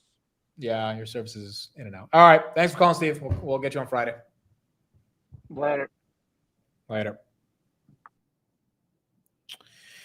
All right, folks. There we go. Again, Steve, not the most bullish on Tesla. I think Elon buying $1 billion and getting $1 trillion pay package is super bullish. Obviously, the numbers are aggressive given the valuation. We've all heard this before, but they were aggressive at 350. So I don't think there's that much of a difference. It's just a question of, can this stock stay elevated into the eventual growing into the earnings phase, which I think, minimum by Q4 2026, they've got to show they can do. I think Elon's pretty confident that they can do that, especially if rates come down. So that can help Tesla. NVIDIA right here, 170, S&P. NVIDIA kind of one of the only names that really never went green on the day. The China stuff is just too much of a headwind right now. Apple 239, AppLovin crushing it at 608. Grabby Grab 615 after hours. Oh, by the way, guys, one of our friends texted me a screenshot today of Grabby Grab. I knew he had some shares. I don't know he had these many shares. 4,444,444 shares. I don't know why Triple V loves to have these numbers in this way as a share count. Average is 554. I knew he had 1 million shares. He bought it like 470. Apparently that day from 590 to 6 when it was fighting, I had no idea if he was buying or not. I know we made a joke in the chat like, oh, we should call him up and see if he's buying. I guess he was buying because he loaded up between 590 and 6. And so that's a basically $30 million position for him. So we're going to see. Now, one thing that is important to understand about Grab as well, and Mike posted this yesterday, is that although the float is large, effectively the float is about a couple 100 million shares, because you have 84% of it that's swallowed up by the toots. And then you have another 10% of it that's being shorted, which means those shares are being borrowed. So there's only really about 300 million shares that are actively in circulation, unless the institutions are selling, which, maybe they are, but I think they've been loading up way more than selling. So a lot of them are probably holding on. By the way, every time Grab goes up $1, Uber makes $535 million. So, Uber's 14% stake in Grab has done pretty well. Uber down about 4.62% of the day based on that Lyft stuff. And so that is definitely a tailwind for Uber. But yeah, you are seeing a lot more volume in institutions starting to come in. Let me see if there was any insider selling today. There has been about 2 million shares that have been sold by insiders. Yep, we got an insider sale today on Grab. How much? Oh, 15,000. All right. Nothing crazy.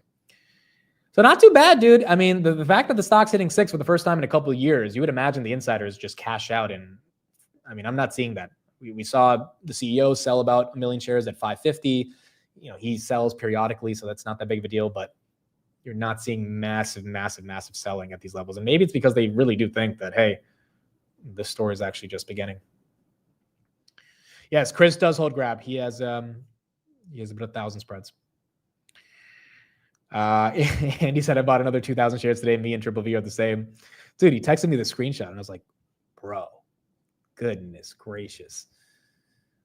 So he is pretty heavy. And now Lyft, again, they're up based on that Waymo partnership with Tennessee and Nashville. So that's why that one was up about 12.2% on the day.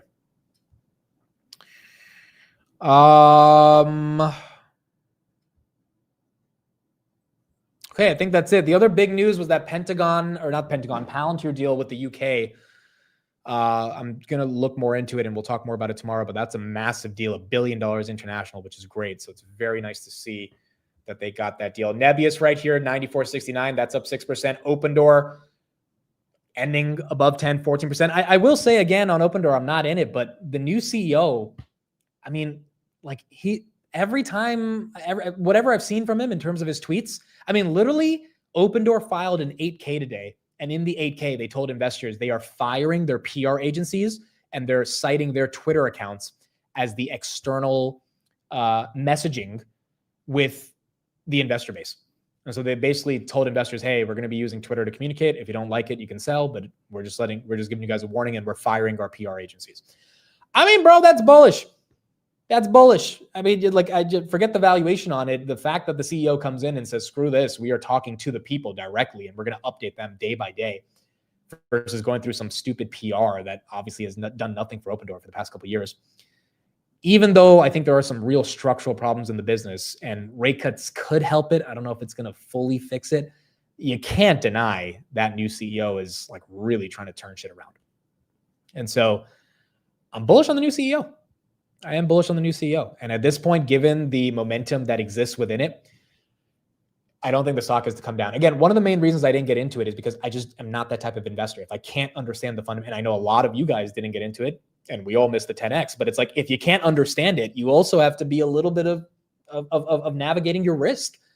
Like for those that got into quantum, I didn't understand quantum, but if you really understood quantum and you got in and you understood the thesis, you've done very well. If you understood Open Door, and even if you just understood the retail momentum component of it, not even the freaking like fundamental thesis, because I don't really think there's a massive fundamental thesis, which is why I didn't get in, you've done well. And you've been able to, make a return on the stock. I can't invest like that anymore. I just cannot take those massive positions if I don't know what the hell I'm investing in. And sometimes that means you're going to miss names, but I think part of investing and keeping the capital you make is also realizing, hey, it's okay. Because if every shiny object catches your eye, it's just going to be too hard to be an investor long term. But nonetheless, I do think the new CEO is bullish, and that should allow them to maintain some of their momentum. Momo says, I'm just a trader. I don't understand every play. I just want money and momentum. Yeah, and look, if you're a trader, I mean, Open Door has been a godsend for traders. I mean, like short or long, it's been doing phenomenally well. And so has a bunch of these other names over the past couple months. But if you're an investor, it's hard. If you don't really get the story, it's hard to take your money and put it into it. Retail momentum is the same reason to invest in Tesla. Yeah, I mean, look, I think the Tesla thesis is obviously a little bit more defined than Open Door, but retail momentum is definitely part of the reason to invest in Tesla. Retail momentum is part of the reason to invest in Palantir. So it's not ignoring retail. It's just if retail is the only part of your thesis, that to me is, I just can't touch it. It just gets very scary at that point because, again, this is hard-earned money. You don't want to lose it just hoping that it's going to pump if you don't know why it would pump. It's hard to sleep at night, right? And I think that is okay to be able to navigate without having to feel like you miss something if you just don't know why you're in it in the first place. FSD 14 coming in 2 weeks. Is that true? Elon did say end of September, right? Early October. I just hope it stops nagging you as much when you're driving on FSD. But I think FSD, I think I'm on 13.2 is incredible. If 14 could be a step change from that, then I might just end up buying it, dude. I'm paying the $99 a month. I might just end up paying the $8,000 and like fully have it for life. Because I can't imagine my life without FSD. I showed Amir and Arnie and they were just like, bro, this is crazy. Like it really, really was incredible. And that's another reason why I continue to have conviction on it. Where did Plug move today? Why was Plug in the top 20 stocks traded? 16%. Why did Plug move today? Is this retail or is this fundamental? No, I think it's retail, guys. I think it's retail. I don't see anything. Let me check the short float on Plug. It's probably a lot. Plug Power. Wow, 32% short. Holy crap. Okay, so I guess the 32% short, along with whatever momentum it got today from retail. Volume 200 million. My goodness, dude. Yeah, I mean, it looks like that's another one. All right, so keep an eye on that, I guess. That one is seeming to get some momentum. Amit, where would you invest 10,000 today? That's a good question. Let's end on that question for everybody, and then I'll be back live at 7:45 Eastern for Zuck's event. Where would you invest 10,000 today? If you had to pick one stock. If I had to pick one stock, bro, I mean, okay, again, as Tanner would say, the timeline here. Like, because if it's for the next 4 months, my answer would change versus if it's like for the next 10 years. AK Media. I think for the next 4 months, it would be BM&R and grab. If I would keep it short dated, it would be BM&R and grab for the next 4 months. Long term, I don't know. I mean, obviously, Hood, Google, Palantir, all the usual candidates. But I think next 4 months, it would be BM&R and grab. And we got to see how that ends up performing. Yeah, I see a lot of BM&Rs in the chat. I see Iren, Grab, Nebius, PayPal. I don't hate PayPal. I think that's a little bit more longer timeline, but it's just a regular throwing 10K at something. Yeah, it might be. That is not financial advice. A lot of you guys were saying, though, that rolling options doesn't count as a wash sale. If that's the case, bro, I will check into that to confirm. But, bro, that means that is pretty good for me if I don't have to deal with that. That's a 2026 problem to navigate instead of 2025. So I will look into it, though. That makes sense.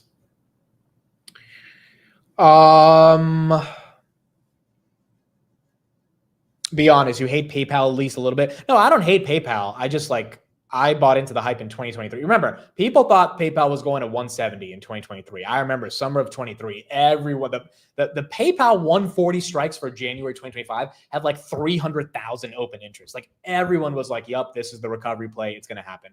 And of course, when everyone gets bullish, the opposite happens. And so I have no disdain for PayPal. I haven't even thought about it for so long because, you know, I lost like $5,000 on it in summer of 23 and moved on. But yeah, PayPal's not the biggest thing that's getting a narrative shift. Unless their advertising revenue really takes off. I mean, that's Amir's point. It's like advertising should be big for them. That should, you know, create another $1 billion of revenue. So like that's his argument for why you really should see a re-rating. We just got to see if that happens. Yeah, if you were there in 2023, there's got to be a little. I wasn't that in though. I wasn't that. I think I had like 10 or 15 grand. There's other people that like loaded the boat on this, and it just didn't end up playing out. SoFi right there, 27. Google just below 250.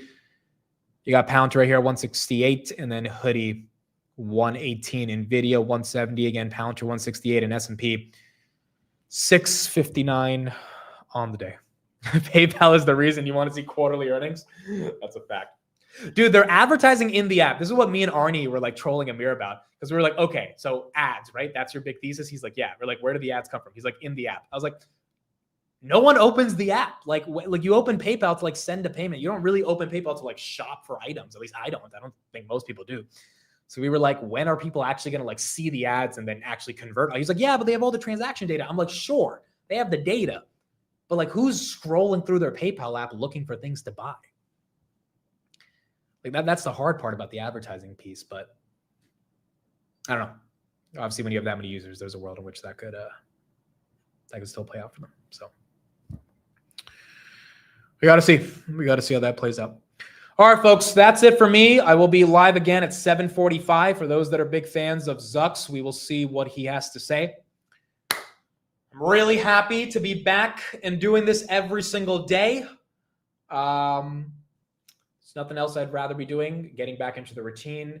Actually, I've lived in the apartment for a couple days and, just been getting everything that I need to get. So happy to be here. We'll be back again in a couple hours. And then tomorrow's Thursday, almost at the end of the week. We'll have market open as usual on Thursday. Happy to hear your bell again. I am very happy to hear the bell again as well. And I know we still got some stuff to fix in the studio. I ordered like something specific that'll really help me foam up the audio for the entire walls. And like, it's like, again, 50% done. The other 50% has to be done. So I think by this weekend we should be good and we'll keep going.